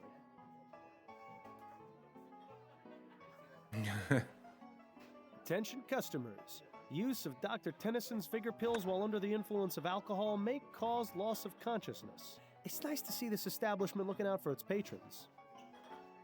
Seagrave's Stasholine, high-quality mustache wax. You know, I always wondered what you'd look like with a mustache. I've always wondered what you would look like with a mustache, Steve. I had a goatee for a while. Looks like they've got Bollingworth, Millhopper, and Brooklyn Lager. Not a bad set of beers. Beg your pardon. Your name wouldn't happen to be Jimbo, would it? Yeah? Who's asking? Miles Fordham, private investigator. Can a guy enjoy his shore leave without being harassed by the law? I've done nothing wrong. I didn't say you had, and I'm most certainly not the law. I just want to ask you a few questions. All right, fine. Hello, Jimbo. You know Ronan Spay? I knew him, yeah. Knew him? He and I haven't spoken recently. In about a month, actually. Things didn't go so well last time. How do you mean? Let's just say we didn't part on the best of terms. He made it very clear that he didn't want to speak to me again. Oh, could have been a crime of passion. Were you aware that Ronan was murdered? What? No, when? What happened? He was shot outside a tavern in Chumley 4 nights ago. Chumley? What was he doing there? I was hoping perhaps you could tell me. I honestly don't know. Ronan hardly went out, and he especially never crossed the river. Why was that? I think he was just too scared of the world to go out and see it for himself. He was happy enough reading about it in his books or collecting things I brought him back from my travels. Oh. Honestly, that's what I liked most about him. He was just an average, boring man. It was just the sort of balance I needed in my life. That's pretty much the exact same reason I always enjoyed working with you, Miles. Brutal. You and Ronan had a special relationship, didn't you? Mr. Fordham, we're in an underground club. You don't have to tap dance around it. Yes, Ronan and I were a couple. At least up until last month. What happened, if you don't mind me asking? We had a misunderstanding. Ronan thought I had been seeing someone else. He was extremely jealous. I tried to explain that he had it all wrong, but he wouldn't hear me out. I was going to give him some time to cool off, but, well, that's not going to happen now, is it? If it's any consolation, I found a letter you wrote him, which he still kept in his desk. Damn. Thank you for telling me that. Where does the name Jimbo come from? Oh, my It's name is just a James. nickname. My real name's James Bowcroft. And what is it you do? I'm a sailor. I thought you detective types were supposed to be extra observant. Shouldn't you be able to tell me what my occupation was just by looking at my fingernails or something? Sorry to disappoint. Perceptiveness is important in my line of work, but I'm also just a man. I think perhaps Jimbo has been reading too many of those detective stories in Brentwells. Do you have any opinions about the recent election? Not really. I'm usually way at sea, so I don't keep up with politics. The sea's got her own laws. Anyway, I can't vote, so it's really none of my concern. But you're still affected by the decisions the Prime Minister makes. Not very fair, is it, Mr. Fordham? No, I suppose it isn't. Thank you for your time. You're welcome. I wonder why he can't vote. Something tells me we've reached a dead end. You should give Mrs. Morgan the bad news. I wonder if it's something specific to him or whether the insinuation is that in this world black people can't vote. Yeah, either black or gay, or maybe he's a criminal, or maybe people just don't trust sailors. It's probably not outed gay, but yeah, it could also be because, especially because as a sailor, it could have an actual felonies past, so it could be it. Fine beer always served here.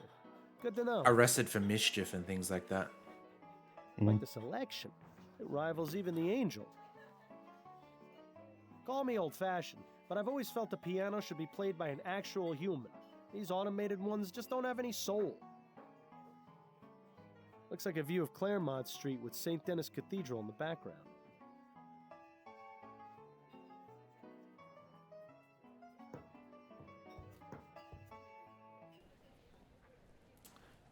Let's quickly go back to, is it the...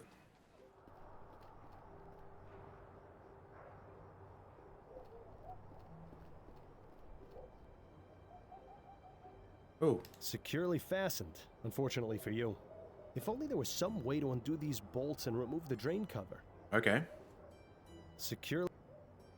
Well, if anyone's going to have a tool to do that, I would say it's the sewerman.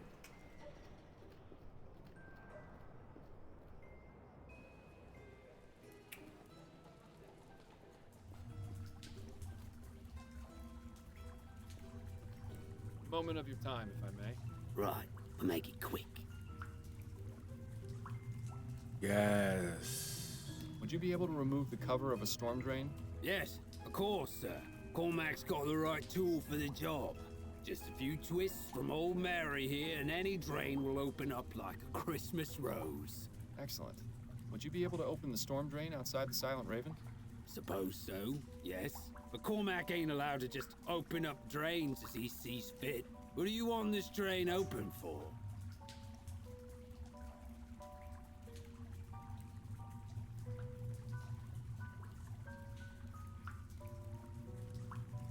Don't have a I reason yet. don't actually have a reason, but I'll let you know if I come up with one. Fair enough.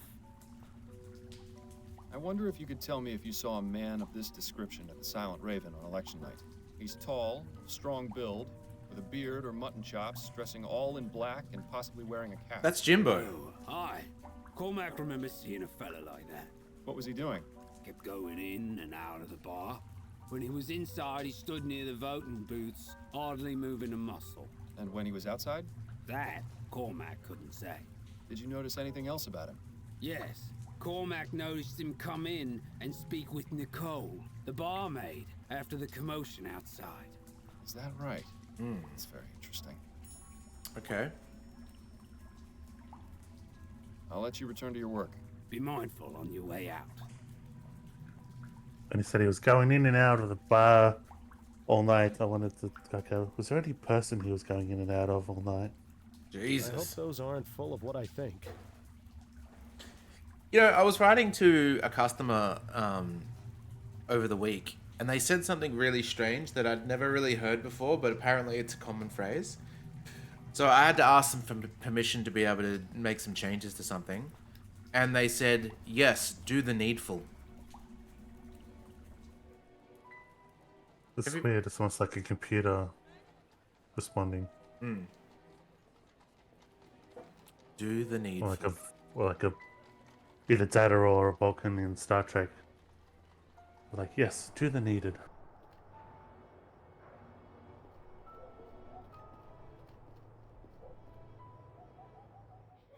But they also spelt needful with 2 L's, so I wasn't sure if it was a code or something.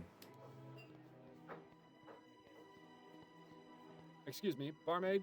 Hi, what do you need? Hey, Rums. I was given the physical description of a man, and I was wondering if you might recognize him if I told you.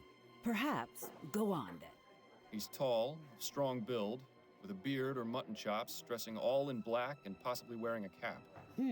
Bit vague, wouldn't you say? That covers about half our clientele. I was afraid that might be the case. Did you notice anyone of that description here on election night? No.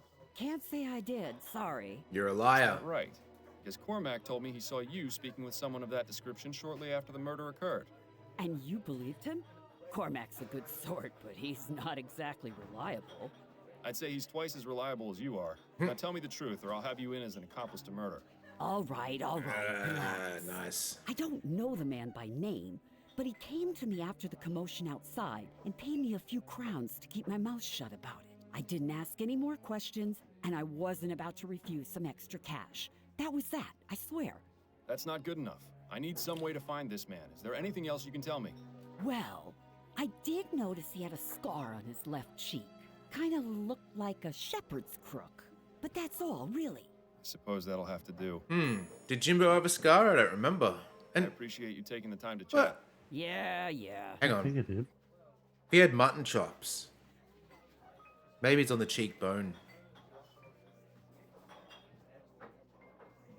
Alright, let's go check out Jimbo again and take note of his scar.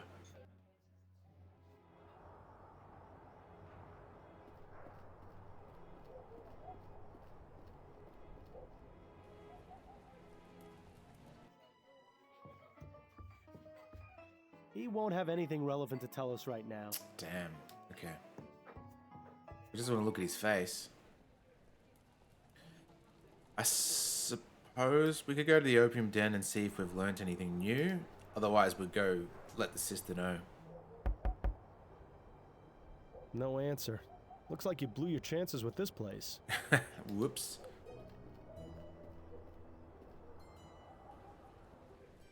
No, Tonks, I haven't. I didn't know that was really a thing. I thought it was just in the movies. Have you seen that before? Maybe you should start just doing it. Just draw it around. I'll go for a walk with Lise and get it to lay on the ground, then just draw a chalk outline. I think someone did that at school. Oh, yeah? Yeah, they had a bit of chalk and they decided to do a chalk outline around someone.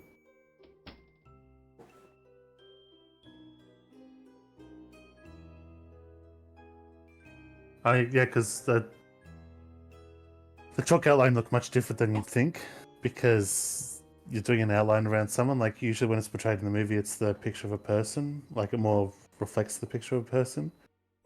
I Oh, remember when kind we of did a like if they chalk. were doing the cactua pose kind of thing, where you have your limbs and it draws. Are you saying it just circles the person instead? Well, there's that, but when you had an actual person and you're tracing around them, the lines are much thicker than a person because you're tracing around them. Oh, okay.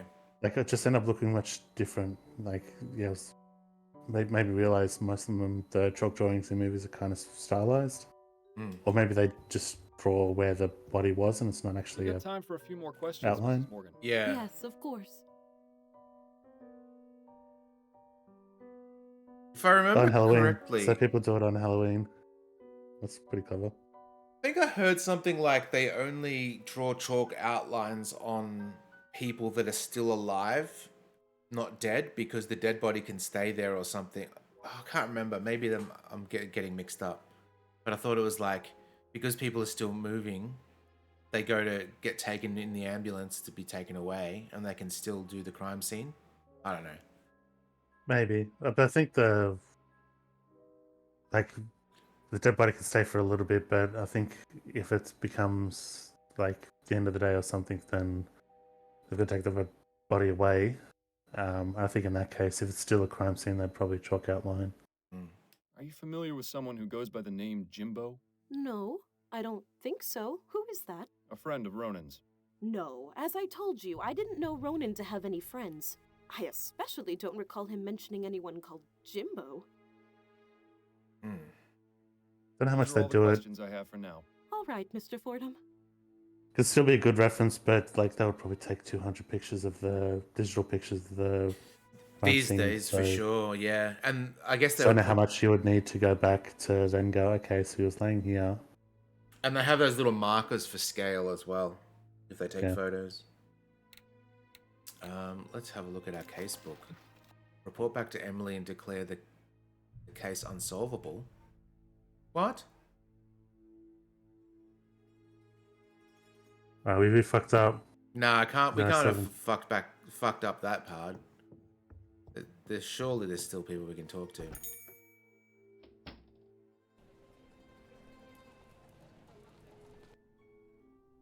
Oops.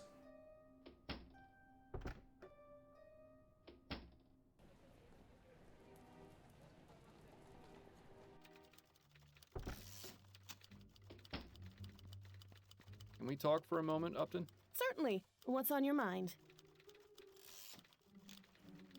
You wouldn't happen to know anything about Ronan Lespay, would you? Probably nothing more than you already know. His body is in the mortuary, and the reason for his murder is unknown. I suggest you speak with Dr. Edwards.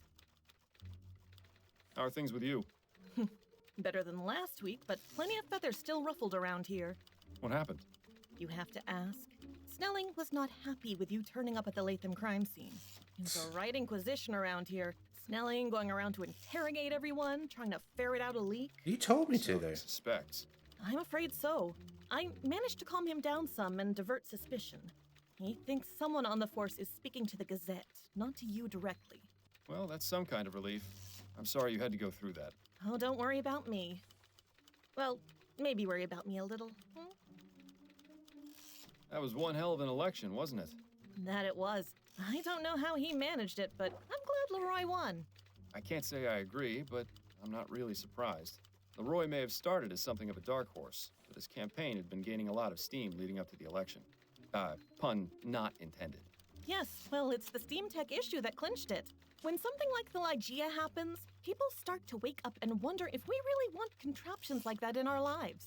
You have to admit, he was playing up on people's fears. Not exactly the most honorable way of getting into office. Fordham, since when have politics ever been honorable? Great, a politics debate. Upton, I need you to put out a bulletin. There's someone I need found. Oh, who's that? I don't know his name. I only have a description. All right, I'll need to ask you a few questions. Could you describe the man's height and build? It was tall and large, wasn't it? Pretty sure it was tall and large. Looks like she made, yeah. Because he had a bit like a build like a boxer, but not short and stocky.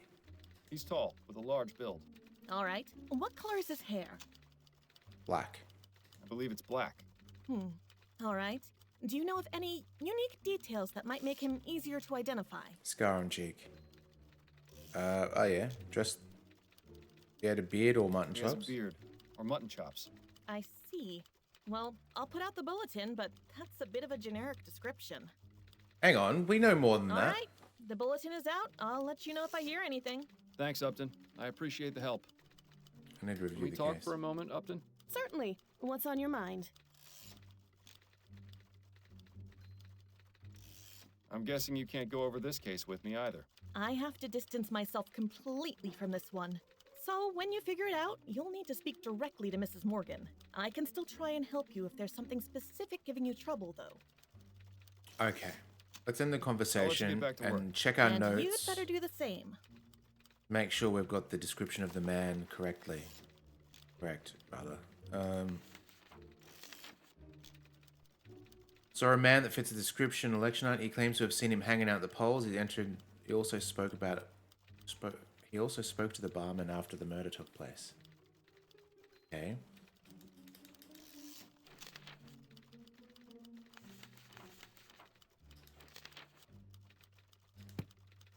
Let's go back and get that description again. I'm pretty sure we got it right. I don't know where we fucked up because One opium den thing can't be enough to close the case. That's ridiculous. Moment of your time, if I may. Right, we'll make it quick. Would you be able to remove the cover of a storm drain? Yes, of course, sir. Just a few. Excellent. Suppose, sir. What do you want? try the first one. You did the last I one. just enjoy sticking my hand into dank puddles. You're a bit touched in the head, ain't you? But that's all right. So is Cormac. Afraid that's not enough of a reason to open up the storm drain, though. Fair enough. Okay. I'll let you. Let's walk through. On your way out. It's barely gone through anything when it gets to the sewer work and it says, asking about the storm drain, telling them maybe evidence at the bottom. I can't see what triggered that. Yeah, the murder weapon being hidden, that's what I assume. It would be dropped in the drain. Yeah. Alright, let's see.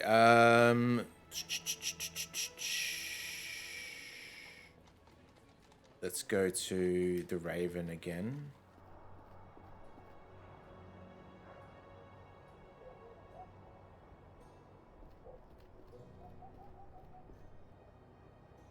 Yesterday's rain has made the water level rise significantly.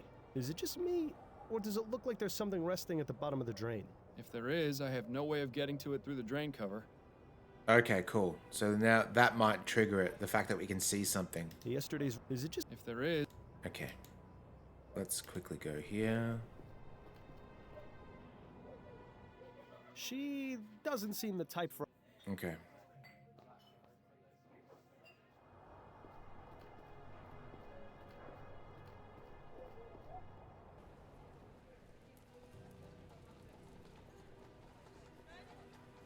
I wonder how long a speed run of this game would be if you didn't have to pass all the cases. Like if you just review the case, sum it up straight away, whether you'd beat it in like 20 minutes or something. Okay. But you can't. But you can't give the results unless you've gone through the rigmarole, right? Like we've had an instance where we knew the person, but we need to trigger that final thing before we close it. Yeah, but that's only if you want to be successful. I think, like, right now we could end the case and say it's not solvable. Would you be able to remove the cover of a storm drain? Yes, of course. Just a few. Excellent. Suppose. What do you want this drain open for? There we I go. believe there's a vital piece of evidence. It's the second time there's been a clunky thing that has stopped It's quite true. It may even help me solve a murder. Well then, in that case, Stop being able to progress. Cormac will get the drain open for you. Come on, there's not a moment to lose. All right. Is it then? That's the one. Right. Won't be a moment.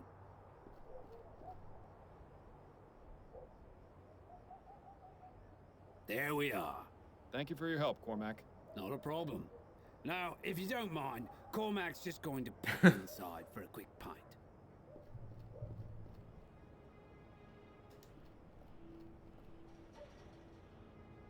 Detective work is a dirty job, but someone has to do it. Don't forget to roll up your sleeve. I really hope there's something down there. Ooh, cutscene. Ugh. This is almost as bad as the time I had to search for that stolen necklace in a pile of horse manure. Yeah. I'm really glad I didn't draw the short straw in that case. Whoop. Well, how about that? Wish the police had found this so I wouldn't have to carry it around. Imagine carrying a gun around. Nothing else down there but dirty water.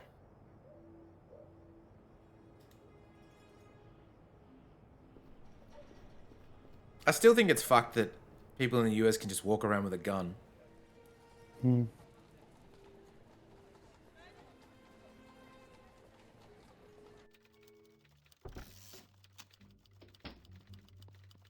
Makes you nervous? Yeah, I reckon. Like, yeah, just.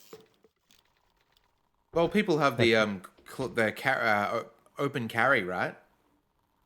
That's what the like I had the sudden realization when I went to America, and I just remember going to a random like 7-Eleven like convenience store, and on the front of the door was a picture saying no open carry, and with like a pistol with a cross through it. And I had this sudden realization, was like, wait, that means anyone could be carrying that I've been passing and is around me. Like that sudden realization of like, there's no reason for that sign to exist other than, yeah, anyone outside this could be carrying. What's closed carry then, Tongs? If the gun needs to be unloaded. Also, what's the point? Because if you're ever in a scuffle, is that the right word? And you've got an unloaded gun, then it's kind of useless, right? Pardon me, Edwards. Yes? I saw a video the other day of a guy being pulled over by the police, and he did have a gun on him, and he was very polite about it, and because the cop said, "Oh, do you have any weapons in the vehicle?" Blah blah blah, and he goes, "Yeah, I've got a gun on my hip." And then the cop's like, "Oh, no worries. Well, just for our safety and your safety, let's get you out of the car, and we'll just put the pistol to the side or whatever while we just go over stuff." And he's like, "Yeah, cool, no worries." And everything was going well. And then the lady cop that went to help out, because the man cop was at the like cop 1 and cop 2 basically. So cop 1 was at the driver's window, the passenger's window, talking through the car to the driver, and then the lady cop 2 was to go over and basically just take the gun off him. And as she took the gun out of the holster, she put her finger on the trigger and shot him in the leg. Oh. So I'm sure that he's going to sue for that. Unless he's not supposed to have it loaded. Yeah, I don't know about those rules, but the just the fact that she shot him by accident, I don't know. Why was the safety off? I have no idea. This is just the video. What was the safety off? Is that the fact that it went off means, is that one of those like competition guns that has like a hair trigger where they file down parts of it so that it's more sensitive? Oh, I don't know. Otherwise, how would you? Because like, how would it just jostling it cause it to go off? Yeah, like not only safety's off, but it's cocked, obviously, for it to go off immediately. That's psycho. That story's yuck. Yeah, the moment you hear anyone that has a gun start raising their voice, I'd be out of there in a moment's notice.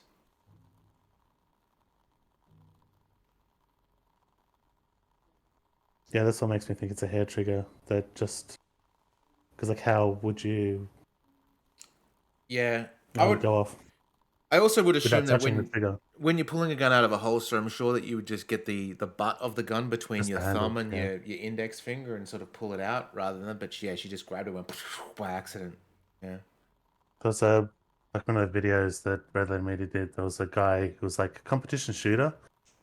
They said like a fast draw, and he was so quick. Like it's like ridiculous, like how quick he is. Because like movies and stuff, they'll slow down elements.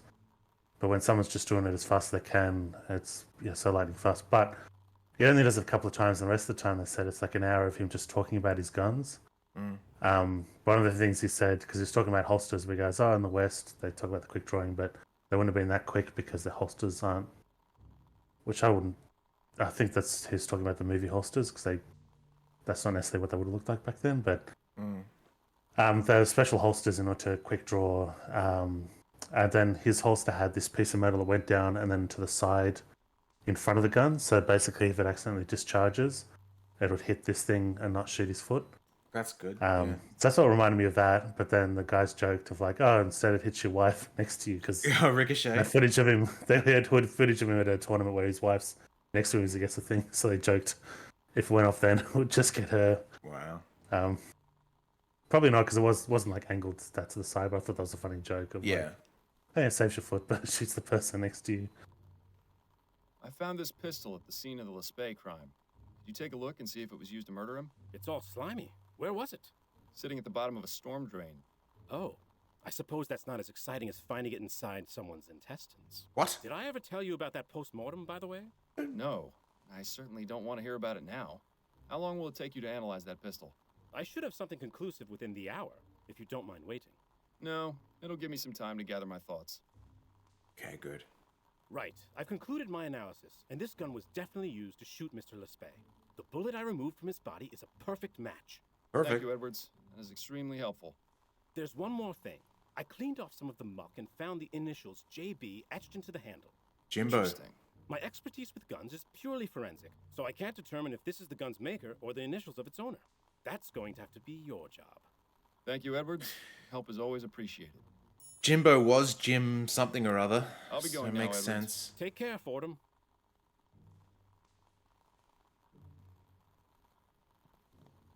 Sounds like someone's ripping a billy.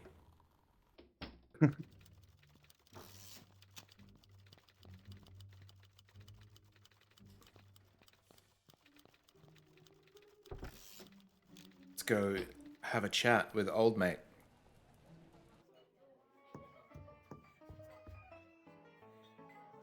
He won't have anything relevant to tell us right now.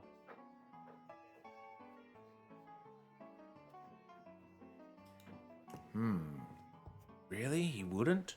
Maybe we can go get the bulletin from the police. Can we talk for a moment, Upton? Certainly. What's on your mind? Can I try giving you that description again? I may have more details now. Okay. Sure. More details will definitely help. Could you describe the man's height and build?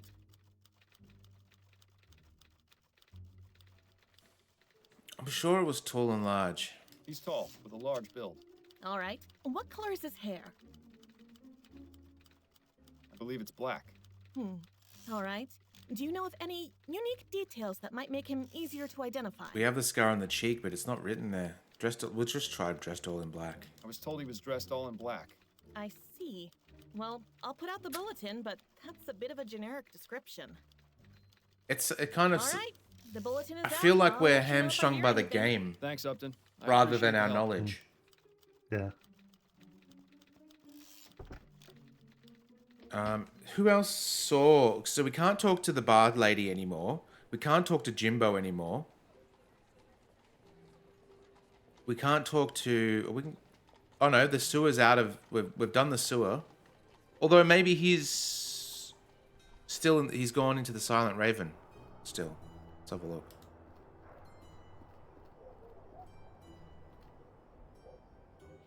Oh, he's still there. Okay. She doesn't seem the. Let's not stick around here if there's nothing more to ask about right now.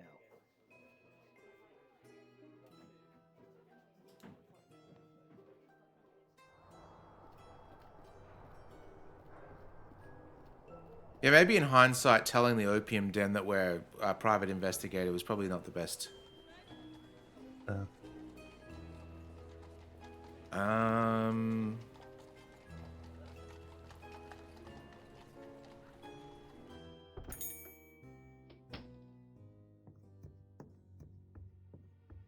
you got time for a few more questions, Mrs. Morgan? Yes, of course. Those are all the questions. All right, Miss.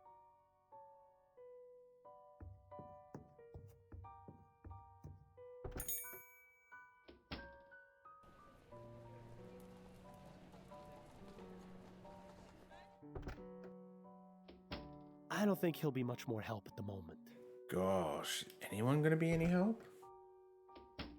Because I think the clues was still report back and declare it unsolvable. It's not though. Like, we've got murder weapons and stuff.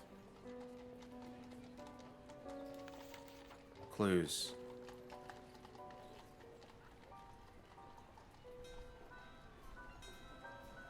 Outside the... Cormac saw a man who fits the description of one outside the taxidermy shop. He claims to have seen him hanging around the poles and entering and exiting the bar frequently. He also spoke to... Okay. Just found at the bottom. Determined that the murder weapon has JB etched into the handle. And how do we not have any suspects? This is the thing.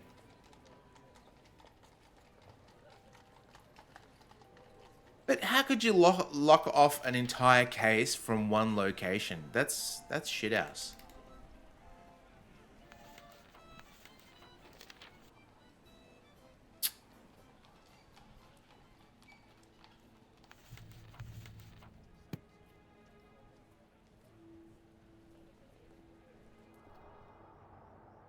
Crisparkle Lane. Nothing crisp or sparkly about it. I can't make heads or tails of it, but I'll bet you 10 crowns it doesn't say welcome. Yeah, I'm just worried that you're right, Tongs. Oh, hang on. No answer. Looks like you blew your chances with this place. Damn. Steve, do you want to maybe just check a walkthrough and see if this is salvageable at all? Okay. That doesn't work. No one wants to talk to us at the Silent Raven. The Crimson Cat, we could go there. Oh, this is probably not going to work, but who's this person over here? He won't have anything relevant to tell us right now. Okay, that didn't work either. Oh yeah, so it does have... Because I was looking for the case, but it does have... Tell one with the opium den that you're a private investigator and that you're serious. This closes off the lead to... blah blah blah. The description of the strange man will be incomplete. So it looks like that one thing. But can it still be solved? Can the case be solved at all? Now this is it listing like complete. Like the section it's in is... Hang on. To declare the case unsolvable, here are just some choices, decisions that contribute to eliminating all suspects in each of the cases. It's like case 1, it's like asks Sabine for tea, leave without looking behind the curtain. Anchor Juliet, that's all in case 1. And when it reaches this case, it's like, yeah, pretty much the only thing that closes off everything is tell a woman at the opium den you're a private investigator.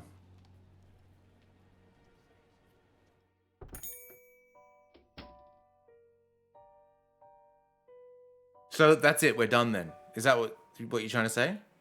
That's what the walkthrough's saying. Oh, do we even have... Look, I don't even know when these...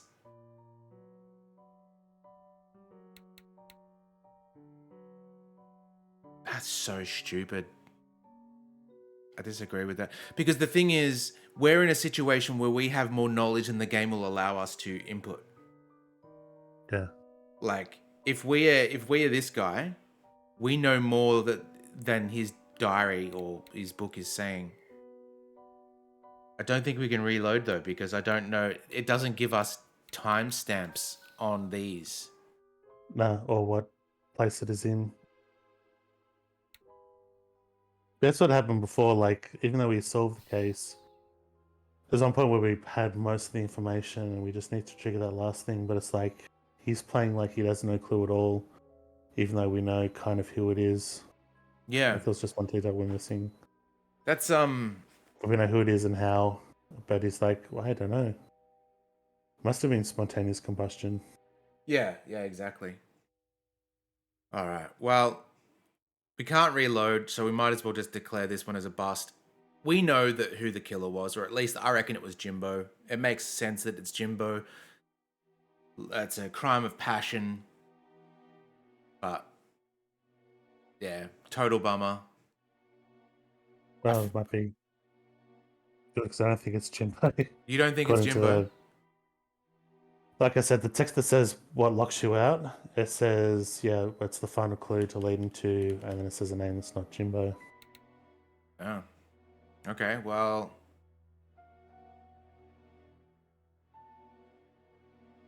That's all right. We'll close this case, save it at the start of the new one. We're at 2 hours. That sort of works out on time anyway. Very disappointing We got time game. for a few more questions, Mrs. Morgan. Yes, of course.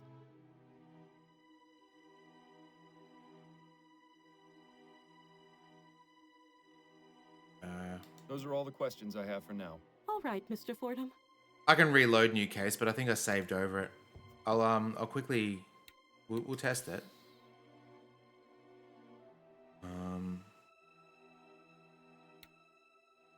We'll save bullshit again, and we will load new case. Also, autosave case 4. This could be the start of this one. If that's the case, Might be the start. we could skip through all the dialogue pretty easily, because we know what would. I guess the way we would find out, looks like that save was just here, is by going to the opium den and seeing if we can actually progress.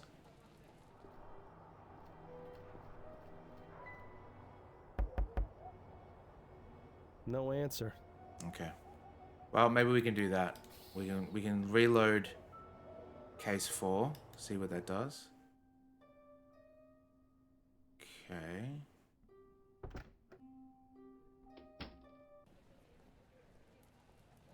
All right. Let's just power through all these dialogue options. I think we might be okay. To think in an instant. Now's not the time. Actually, it won't take long at all. We know exactly what we're doing. Yesterday's. Is it just. If there is. Okay.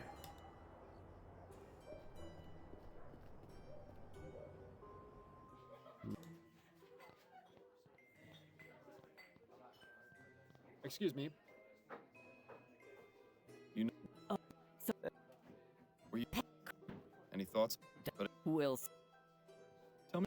One thing we need to be sure of, though, is when it comes time to getting the stranger's description, Where am I?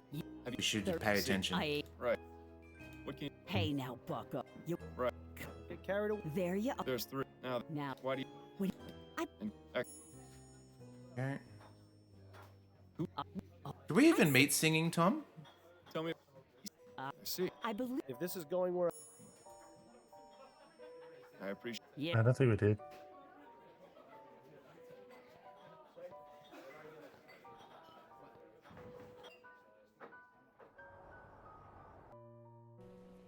Okay, let's see.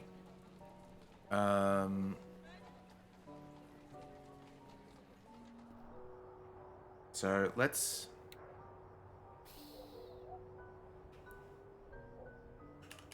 Take 2. So we don't mention we're a cop. We'll just say the other thing. Yes? Might I come in, please? This is private property, and I don't know you, so no. I'm looking for a man named Darius. I believe he may be inside. Yeah, I don't know anybody with that name. So if that's all you wanted, get lost.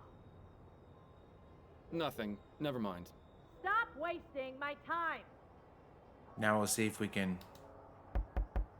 You again? What do you want? Okay.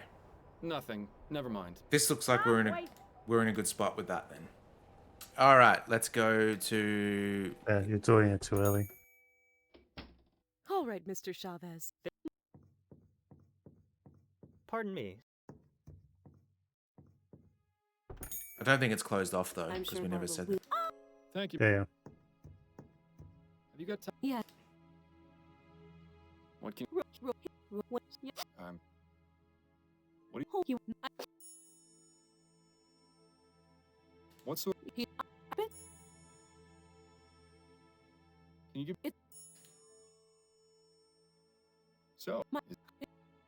What... Okay.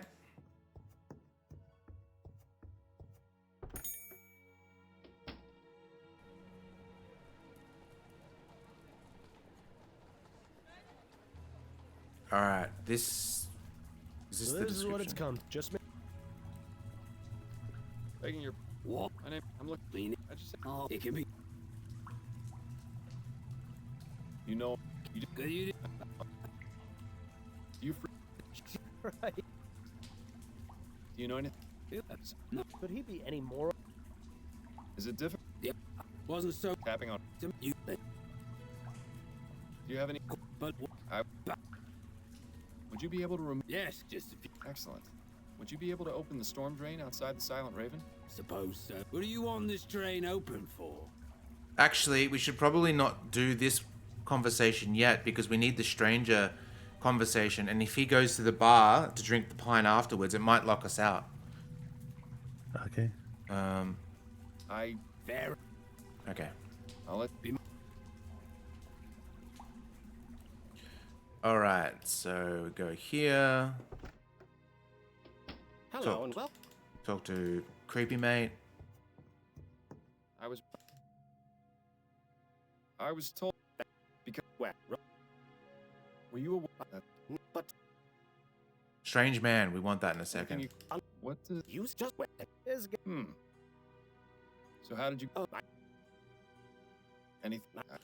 All right. Here we go. Tell me about this strange man you saw. At the time, I didn't think much of him, but the more I recall, the more I realized he was being very suspicious. What did he do? He just stood outside across the street, but he seemed to be focusing on the building. It was as though he was waiting for someone. Do you remember what this man looked like?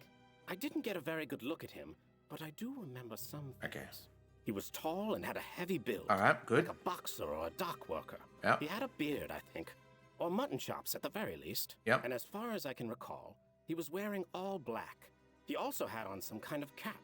I'm sorry I can't give you a better description, but that's all I was able to distinguish. My eyesight isn't very good. So we had it right the first time, but I guess we Thank you needed for your more help. information to Here unlock. serve. Like the fact that it didn't allow us to put the scar in. That's kind of sucks. But all right, let's go to the guy's house. Quite the This one is scarier than the other masks. Wait a moment. How about that? Is there anything in the books? I don't remember. Ronan's book collect. There we go. Now to find out what Mr. Lespay finds so precious. Looks like you Let's see. June 6th. November. Oh, we need the letter to know the date. This one appears. That's from Emily. They appear to be. It's empty. Too bad. Uh-huh.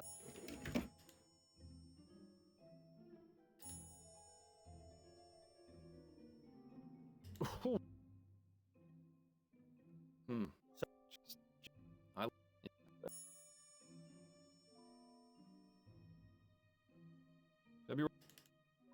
Okay. Got that.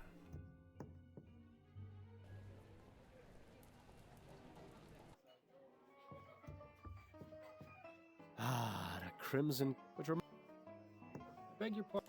Yeah? Miles. Can a guy enjoy his short? I didn't say you. All right. Let's see. Does he have a scar on his cheek? He does not. Do you know Ronan? I knew. Yeah. Let's. Were you? What? It was. I was hoping. Why was? He was on. It was. That's pretty much. All right. You. Damn. Name. Where does the name Jimbo come from? It's just a nickname. James My real Bogroff. name's JB. There you go. I think perhaps. Do you have? No, I. Thank you. You're what?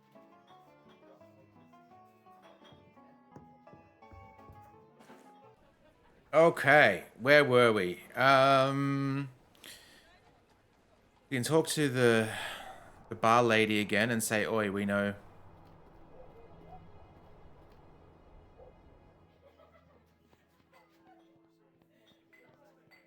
Excuse me.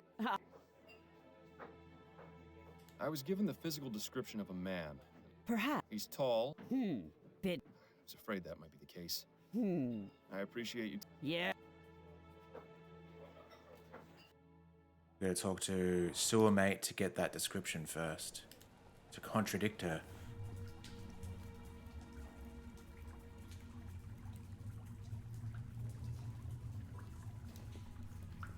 Moment of... I wonder if you could tell me if you saw he's tall. Oh, hi. What was he doing? Kept going in. And went That. Did you know? Yes. Is that right? I'll let you be my. Alright, here we go.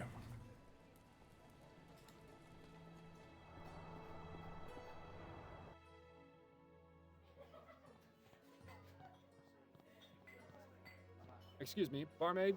Hi, what do you need? You know that description I gave you earlier? Of the tall man in black? Yeah, what about it? I spoke with Cormac, and he told me he saw you speaking with someone fitting that description shortly after the murder occurred. Hold it! You believed him? Cormac's a good sort, but he's not exact. I'd say he's twice as... All right, I don't know that. I didn't ask anymore. That's not... Well, but that... Suppose... Okay. I appreciate... Yeah. Now we can go get the gun out of the storm drain. Oh, we haven't even spoken about the murder yet, but that's with the coroner yet, but that's okay. Moment. Would you be? Yes, just a few. Excellent. What do you?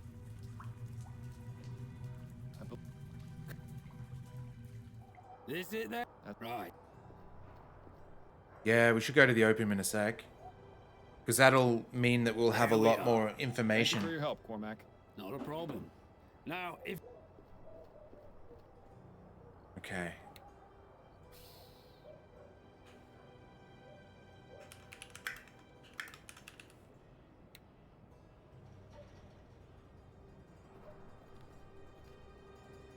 Detective.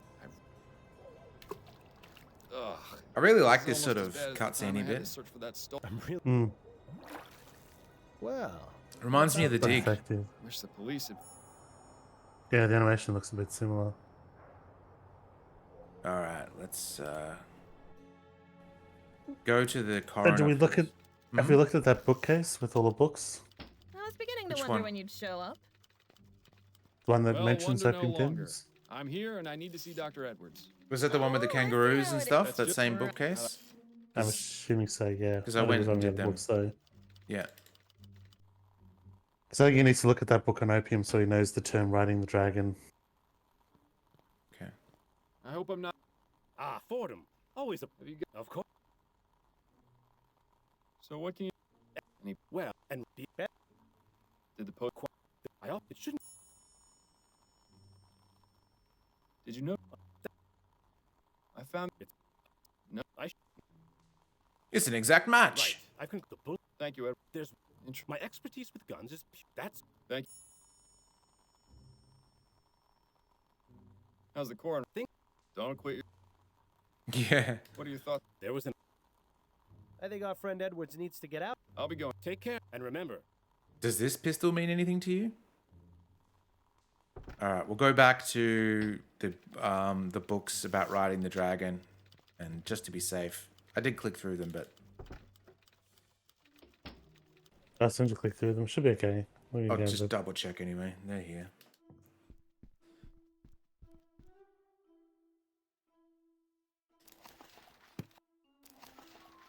Opium use. Where's riding the dragon? There, riding the dragon. And the Baju. Yep. Alright. Aloe Verdon tree. We're currently retconning right now because we fucked up.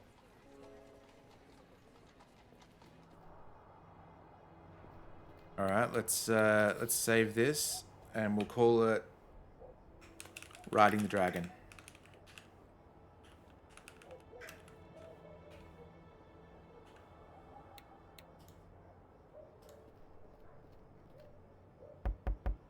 You again? What do you want? I was told this was the place to come if I wanted to ride the dragon. Oh. Well, why didn't you say so? Please, I just did. Come in. He said that the most awkward way possible, though. Oh yeah.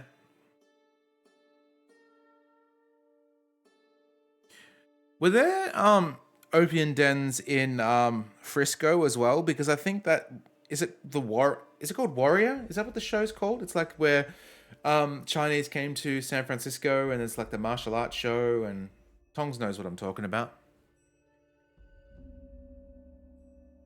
She's not gonna be much help right now. Best not to bother her. Okay. Now I see why they call it riding the dragon. Because all the pipes look like dragons. G'day, bloke. Who are you? Excuse me, I'm looking for a man by the name of Darius. Well, look no further. Welcome, friend. Sit. Join me. I'll stand, if that's all right.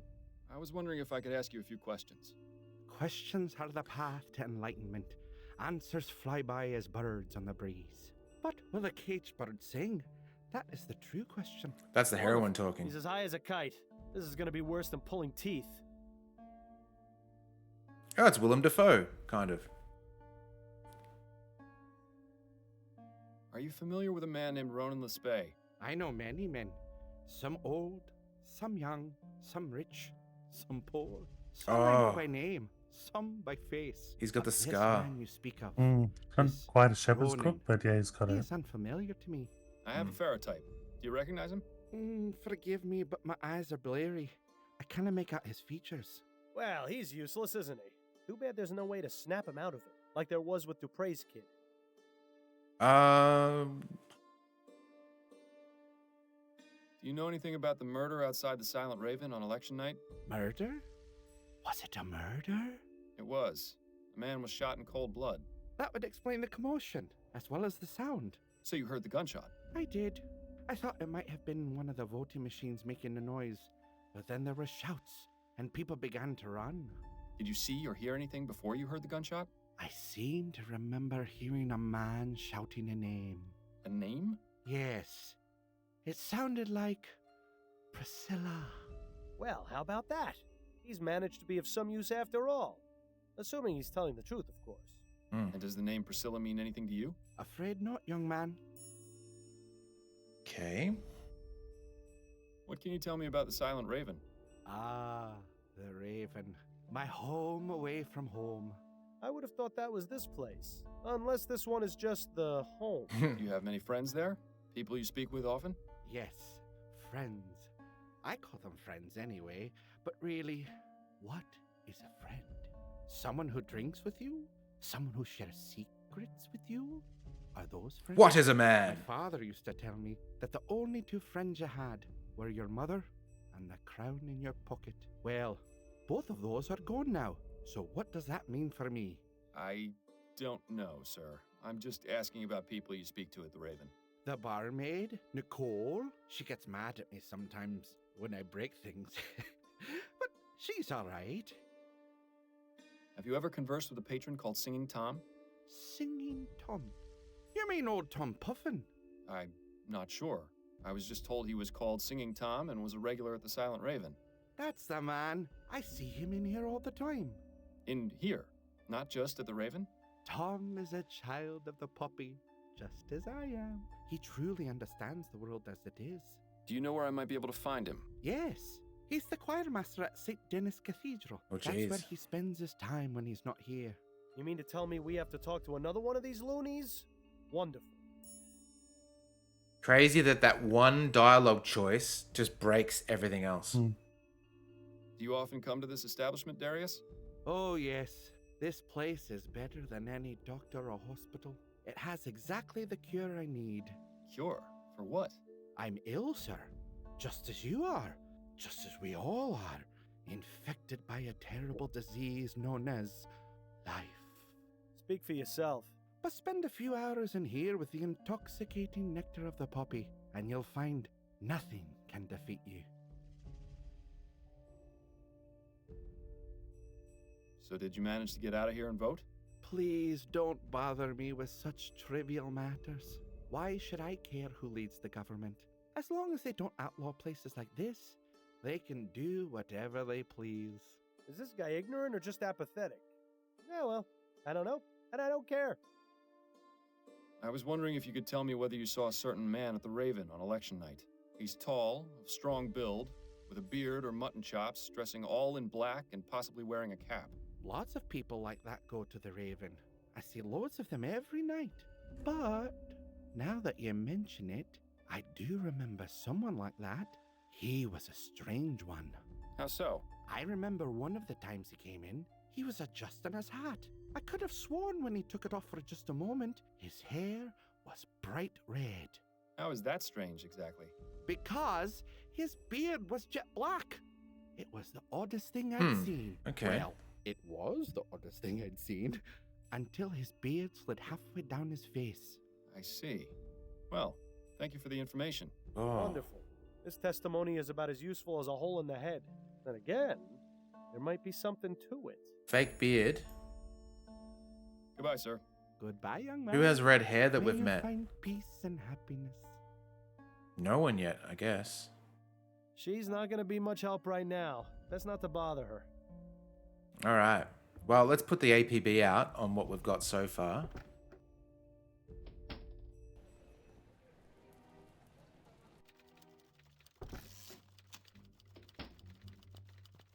Can we talk for a moment, Upton? Certainly. What's on your mind?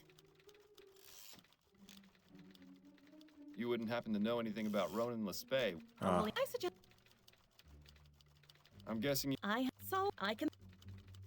how are things with what happened? He was a writing. So, He. well, that Hold on. that was. Here we Upton, go. I need you to put out a bulletin. There's someone I need found. Oh, who's that? I don't know his name. I only have a description. All right, I'll need to ask you a few questions. Could you describe the man's height and build? Average, large He's and tall, with a large build. yeah, All right. What color is his hair? bright red. I'm certain it's red. All right. Do you know of any unique details that might make him easier to identify? Oh, now we've got these options.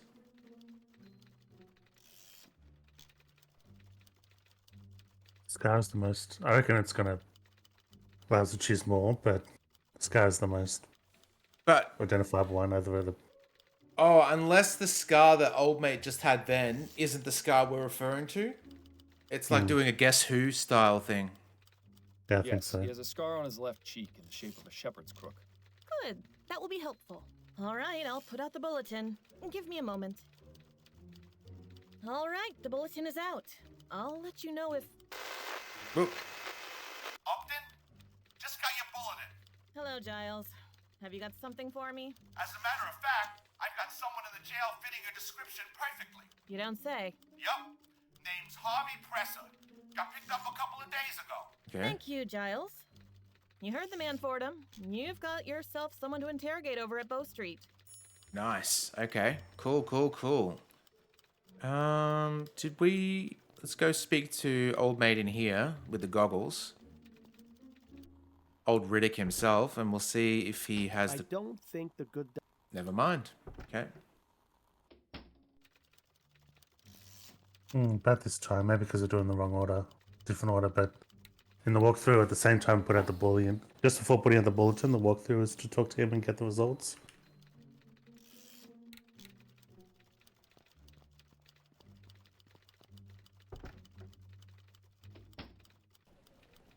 Where is the new icon? There it is. Oh no, there's the cathedral. Where? Oh, here. The lockup. Let's go to the cathedral quickly first. Inagata Davida. Heh, prayer candles? People think lighting one of these is going to solve their problems. If only it were that easy. Also, what happens if they go out? Does that mean your prayer gets canceled? Shh. What? It's an important question. The more I think about it, the more I want to test my theory about prayers being canceled if the candles go out. Huh? Probably for an achievement.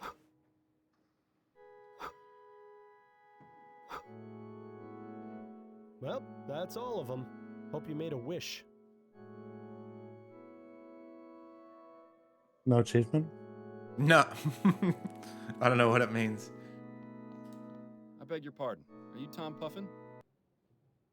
I am. How may I help you? Miles Fordham, private investigator. I wanted to ask you a few questions. Questions?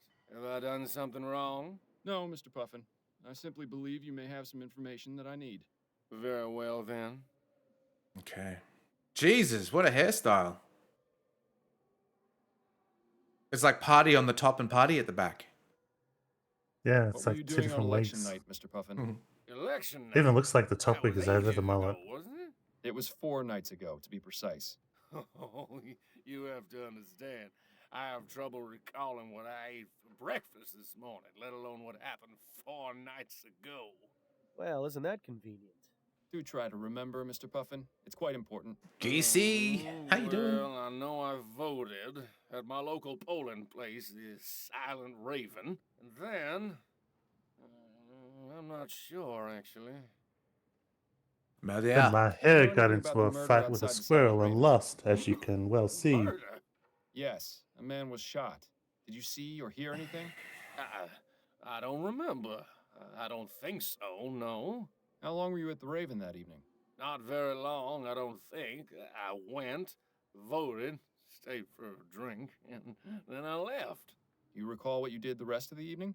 Not specifically. I probably went home and went to bed, like I always do. Do you recognize the man in this photo? Is that? No. No, never mind. What is it? Well, for a moment, I thought it was someone else, but I was clearly mistaken. So you don't recognize this person then? Afraid not. Who is he? His name is, or rather was, Ronan Lespay. What? Is he dead? He is. I'm trying to find out who killed him. Well, I hope you find your man, Mr. Fordham. He sounds like the Colonel. Are you in the habit of using opium, Mr. Puffin? What? Well, why would you think that? I met your friend Darius. He told me you share a pastime. All right, yes, I do enjoy a visit to the opium den from time to time. From time to time? More like morning, noon, and night. Have you found the drug has had any adverse effects? Memory loss, for example.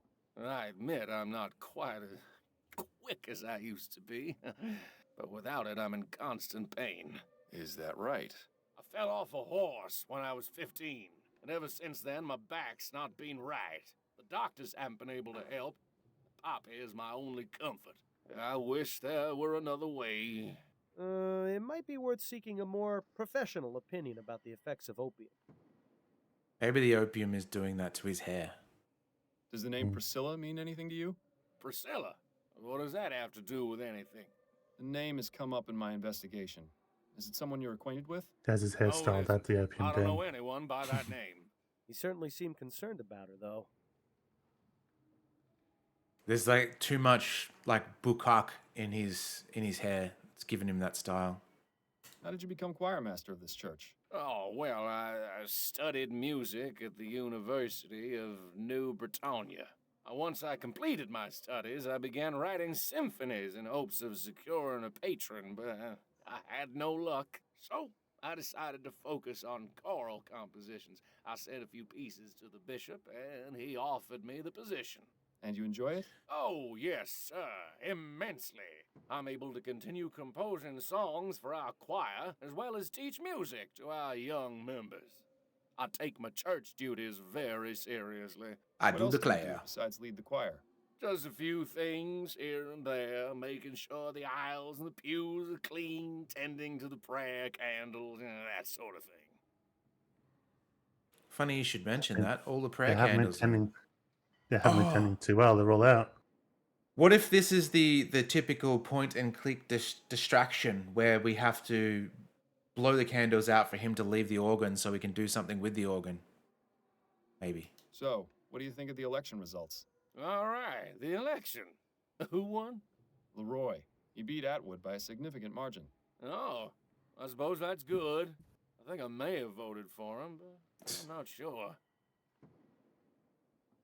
It seems that all the prayer candles have gone out. Have they? Blast, I keep saying there's a draft, but nobody's done anything about it. Draft come from our Excuse lungs. me for a moment, won't you? Can we check his shit? Can we check his shit? Can we jump on his organ? Thank the Lord it's quiet right now. Thank the Lord it's quiet right now. Oh, we can open the chest maybe. Let's hope this chest hasn't got squeaky hinges. Oh, dearest Ned, your last letter made me giggle with delight. Hee hee. I just cannot stop, looks like soup, cannot stop dreaming of the day that we finally make our dreams come true. And, oh, just had a thought. And we live together as man and wife. P. I think it would be just the most splendid idea as to get a puppy. I've already began thinking of names. How does Wolfie sound? What's wrong with Wolfie? All my love, P. Priscilla. P is Priscilla. Barking. Is he okay? Wolfie's fine, honey.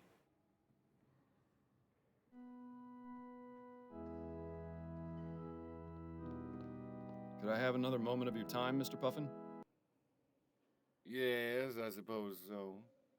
If she got married to him, it would be Priscilla Puffin. Do you know anyone named Ned? Ned? Well, yes, I do. My nephew, Ned Bunkridge. Your nephew? Yes, why do you ask? Where might I find Ned? I'd like to speak with him. Is everything all right? Ned hasn't gotten into any trouble, has he?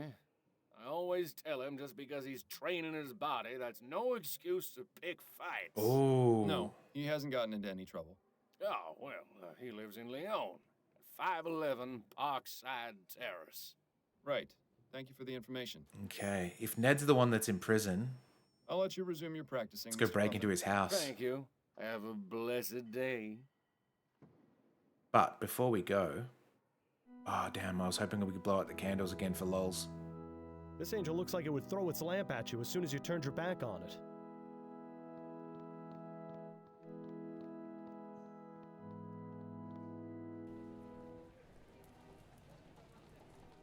Right this way, sir. Mr. Bunkridge is in his gymnasium. Thank you, my good man. Okay. Well, you take a look at this place. And take a look at Steam him. powered Maybe you should consider doing some training training partner. yourself, Miles. You aren't getting any younger after all. Quiet, you. What in the ether is that supposed to be? Looks like some kind of medieval torture device. Then again, so does most of this newfangled exercise equipment. This seems to be where Ned keeps his extra equipment, and assorted other garbage. They don't look that heavy to me. Oh, look, maybe you can slip these on and go a couple of rounds with Ned. If that's his best right hook, he'll be a pushover. And after that expert knockout you delivered Officer Grant, Oh, yeah. you won't stand a chance. That was good when we knocked out the cop. Just when I thought I'd seen it all. What will they think of next? I just thought we got away with that. We punched out a cop and it was fine. Mm. Oh, but he was being a dirtbag to our wife. Some kind of martial art? Doesn't look like any I've ever heard of. I wonder if that's... If you're allowed to by law. Like, if a cop is being a dirtbag to your wife for no reason and you punch the cop out, do you get done for punching a cop? You probably would, right? Yeah, you definitely would. Just when I thought I'd Muay seen it Thai. all. What will they think of He's next? training for the Muay Thai. Just when... Excuse me, Mr. Bunkridge? Oh, hello. Who are you? I'm Miles Fordham, a private investigator. Your valet let me in. Right, of course. What can I do for you? I have a few questions for you, if you'd be so kind. Yes, all right. I could use a bit of a rest anyway. Oh, look at this bloody Agent Cooper looking mofo. Just needs black hair, a slice of cherry pie, and a black coffee. Are you familiar then, with yeah, a he man doesn't named have- Ronan Lespay? Never heard of him. I have his portrait. Trying to be a Maybe you boxer, but doesn't have the boxer's nose or the boxer's I've never ears. seen this man before, but... Huh. How about that? How about what? Buff The Conan. detail in this ferrotype is a bit fuzzy, but his facial features and hair, they vaguely resemble mine. You know, now that he mentions it, Oh. Lespay does bear a passing resemblance to this fellow. Not quite as handsome, though. Was he killed by mistake? Like, this guy was meant to get shot instead. Maybe. So, you know nothing about the murder outside the Silent Raven 4 nights ago? That's right. I don't even know what the Silent Raven is. It's a bar in the Chum. Well, that explains it. For one thing, I don't go to that part of town. A man like me sets foot in that den of ruffians, and I'll have every Tom, Dick, and Harry challenging me to a fight. Yeah, that's how Not it that I works. couldn't take them, but I have better ways to train my body than beating thugs. Anyway, I don't drink. Dulls the mind and softens the body. I see. Well, just thought I'd ask. I'm sorry I can't help you, Mr. Fordham, but I hope you solve whatever it is you're investigating. You seem like a nice enough sort. Tell me about your uncle. You know Tom? I've met him, yes. He's the one who told me where you lived. Oh, right. And he has a my ridiculous uncle is, hairdo. An interesting man. Is that an interesting of the good or bad variety? I really wish he would take better care of himself is all. I have the feeling that he's on some sort of drug, although he always denies it. What gives you that impression? Well, most of the time he acts completely normal. He goes to work, visits with me. Sometimes we go out together to the theater or a gallery. But some days his mood changes. Visits he with goes me? very solitary, won't leave his house, gets short with me. One time I went to visit him. I heard him yelling along with what sounded like furniture being knocked about. It only happened once, but it worried me. I hope Tom isn't in any sort of trouble. Opium is one hell of a drug. It's a good thing you never got to that point with the soporific, or Adelaide would have thrown you out much sooner. Are you all right, Mr. Fordham? Yes, I'm fine. What? Too soon? Could you give me Tom's address? You don't have it? I thought you said you'd spoken with him. I visited him at the cathedral. But if he's there, why do you want his address?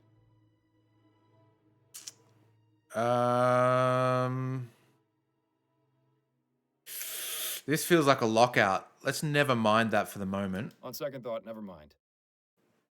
Does the name Priscilla mean anything to you? Yes, it most certainly does. My lady love is named Priscilla Poundstone. I see. What can you tell me about her? Oh, she's a darling. She I can love her pound very my much. stone. Such Yeah, a kind and just gentle saying, I was soul she thinking is of too. hoping I could pound her Loves stone. animals, especially dogs. We've I been knew it. together for ages and are due to be married soon. When was the last time you saw her? Saw her? Oh, no, Mr. Fordham. She doesn't live in New Britannia. She attends Miss Threadneedle's Academy for Young Ladies in Cormorant. She lives in New Holland? That's right. I've never actually met Priscilla face What? to face. We communicate exclusively through correspondence. That's weird. How did you two get involved? Her father and mine were old military friends. They decided between them that their children would be engaged. And you're both in agreement? Yes. I admit at first I was a bit hesitant, but we share many of the same interests. The distance between us is not a detriment to our love. I wonder how that will change once they actually begin cohabiting. Something about arranged relationships is fucking creepy. Yeah. So you correspond regularly with Priscilla? That's right. At least one letter a week. My uncle does me the kindness of acting as courier. Do you think I might have a look at one of those letters? What for? They're private correspondence. I understand, but I feel this is important. Perhaps you could show me one that isn't too personal. Yes, I suppose that would be all right. Oh, what if In fact, the uncle is I think there's Priscilla? a recent one on the shelf there. That's not too private. But you won't need to take it, will you? Not at all. I just want to have a look. You're very into physical conditioning, aren't you? Oh, you noticed. Yes, I believe that a healthy body is just as important as a healthy mind, if not more so.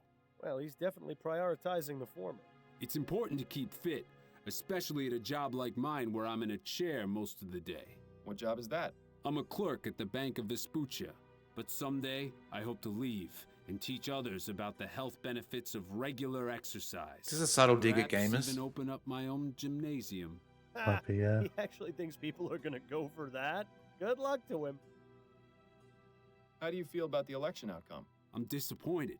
Atwood may not have been the greatest PM, but he was pro-Steam Tech. Sure, the Ligeia incident was a tragedy, but people are too quick to judge. Steam technology is a boon to mankind. It's already enriched my life considerably. It's a shame the progress is going to be held back because of one isolated occurrence. I agree. Technological advancement doesn't come cheap, but it shouldn't be abandoned entirely. Thanks for your time. Not a problem. Okay, where was it? There's a over on the shelf. Did he say? Is that where the correspondence was? Yeah. Oh gosh, it's in you remember that old word art, the curls or whatever it was? The Yeah, I forgot what it's called, but yeah, I know it. My dearest Ned, I was so happy to receive your last letter. Things are going well here. I'm due to begin my course next week. How are things with you? Did you manage to set up the gymnasium you were talking about? You'll have to send me the ferrotype of your new physique.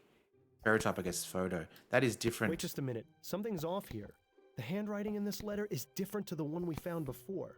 There's something strange going on with this Priscilla. I reckon.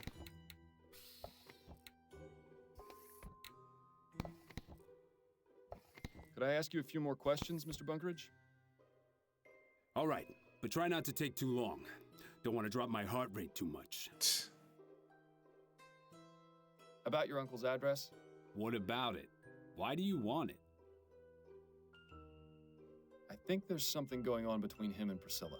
Something going on? What do you mean?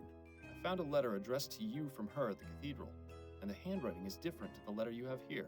He has one of her letters? Why would he? I'm not sure, which is why I'd like to search his home and find out more. If he's going behind my back, I swear I'll... Right in the Yourself, kisser. Mr. Bunkridge. If I find anything, you'll be the first to know. All right. Tom lives Sweet. at 117 Gimlet Terrace in Worcester. Hey, you're practically neighbors. Here, I've got a spare key. Huh. If you find anything about him and Priscilla, you'll tell me, won't you? Of course. Thank you, Mr. Bunkridge. Thanks for your time. Not a problem. All right, look at that.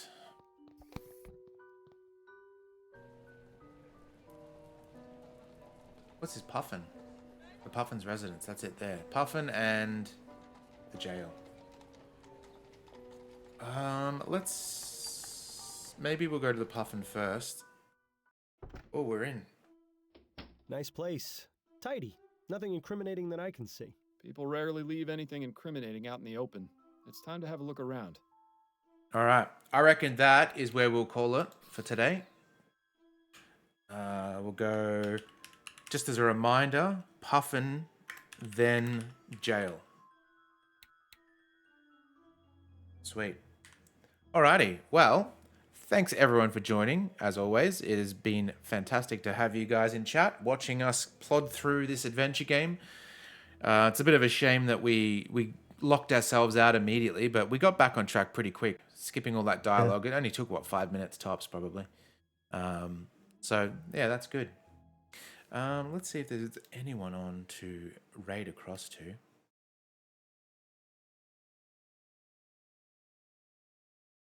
Yeah, maybe we'll send you guys across to space. Let's lock you in. Robot Spacer. Oop, got to spell it right. Awesome. Well, as always, make sure you do something lovely for yourself tonight. Get some pizza, get some tacos, some fresh tacos with guac. You know, maybe even some bibimbap, some Korean or something delicious anyway. But yeah, have a fantastic weekend and a fantastic Easter too. Happy Easter, uwu. Yeah, catch you next time. Ooh, There he is. Happy Easter. Thank you, Psycho. All right, toodaloo all. See everyone.